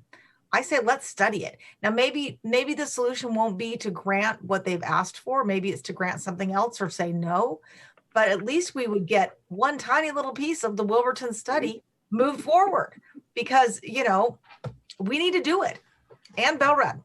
So I would vote yes on both. Thank you. Okay, Councilmember Zahn. Yes, thank you, Mayor. I echo my colleagues about Dash. To me, that is absolutely needs to move forward. We in 2018 thought that it would be able to be looked at as part of Wilburton, but we've come to realize that we've got a lot of priorities and that just didn't happen. And then as I've thought about 15 Lake Bellevue, I agree with my colleagues that we can keep waiting, or we can take a hard look to really understand what we might want to do. I guess my question, if we did vote to have that go through threshold review, the concern that was raised about how it is part of the BRGC. So if we were to look at a change there, how it might trickle and impact the other properties that are zoned BRGC. Can you explain that part to me? Because I'm not really quite clear about that part. So how would we address that aspect if we did move it forward for threshold review now? Thank you for that question, Councilmember Zahn.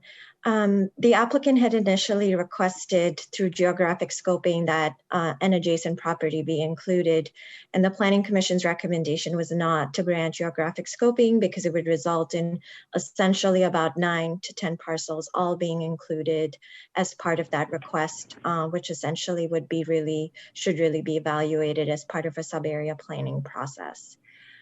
Through the final review process, should council determine that the 15 Lake Bellevue application be advanced to final review, staff would evaluate the application against all the criteria. We'd have to take a look at the environmental impacts, which are something that we've already flagged as being significant in that area, something that would need significant additional environmental impact analysis, which the EIS, for my understanding, is the EIS for Wilburton has not addressed as yet. Emil, anything that you would like to add? No, that covers it. So what I hear you saying is that it would take significant effort. So does it fit within the resources we have available if there were enough votes to advance it in threshold review? Is there sufficient resources to evaluate it to the degree that you're talking about?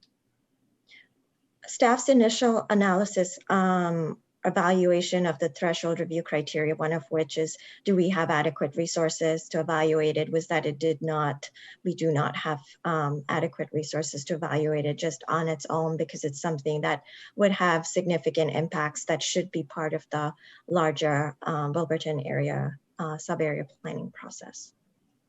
I see. So that helps understand why the staff recommendation was no to Lake Bellevue and yes to Dash. So thank you. I would say based on that, I would support the Dash moving forward for threshold review and not for the Lake Bellevue. Thanks. Really good questions. Councilmember Lee. Thanks to Commission Chair Mugava for coming to us and making great presentations. Personally, I feel that the Dash project, this is my personal, sentiment, is a good project. And for all the reasons that, some of you have expressed, it's encouraging more housing and so on. And ideally, it should be done within the same Wolverton land use work. Unfortunately, it's not moving. We are waiting while opportunity is coming and going. So, we would like to have a comprehensive look and to make things all work together, but it's not happening. So from that perspective, I would support going ahead, with the Dash project to include as it's not recommended as to move forward to be included, in the process, CPA process. As far as the Lake Bellevue property is concerned, the same thing. I wish the Bellevue plan, it should be doing something to include the overall comprehensive look at it. And also, I know Lake Bellevue has certain environmental problems, environmental concerns on its own. So it requires a little bit more work than maybe if I don't know what Emil thinks about it. And I think maybe that's one of the reasons it will need to be a little bit more extensively looked at. And so beside that, but I can't really, I don't, for the Lake Bellevue project, I don't have the clear answer and information to understand that. But I see there's a 3-2-1 vote. So it's really close. It could be a tie vote.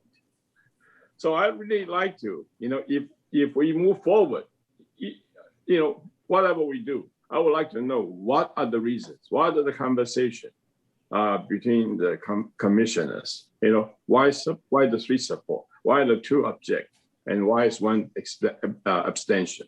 I would like to do that. So moving forward, I would like to know that. So, and I would also, lack of that, my own feeling at this moment, I would not, I will agree with the commission. I would not include this as the CPA.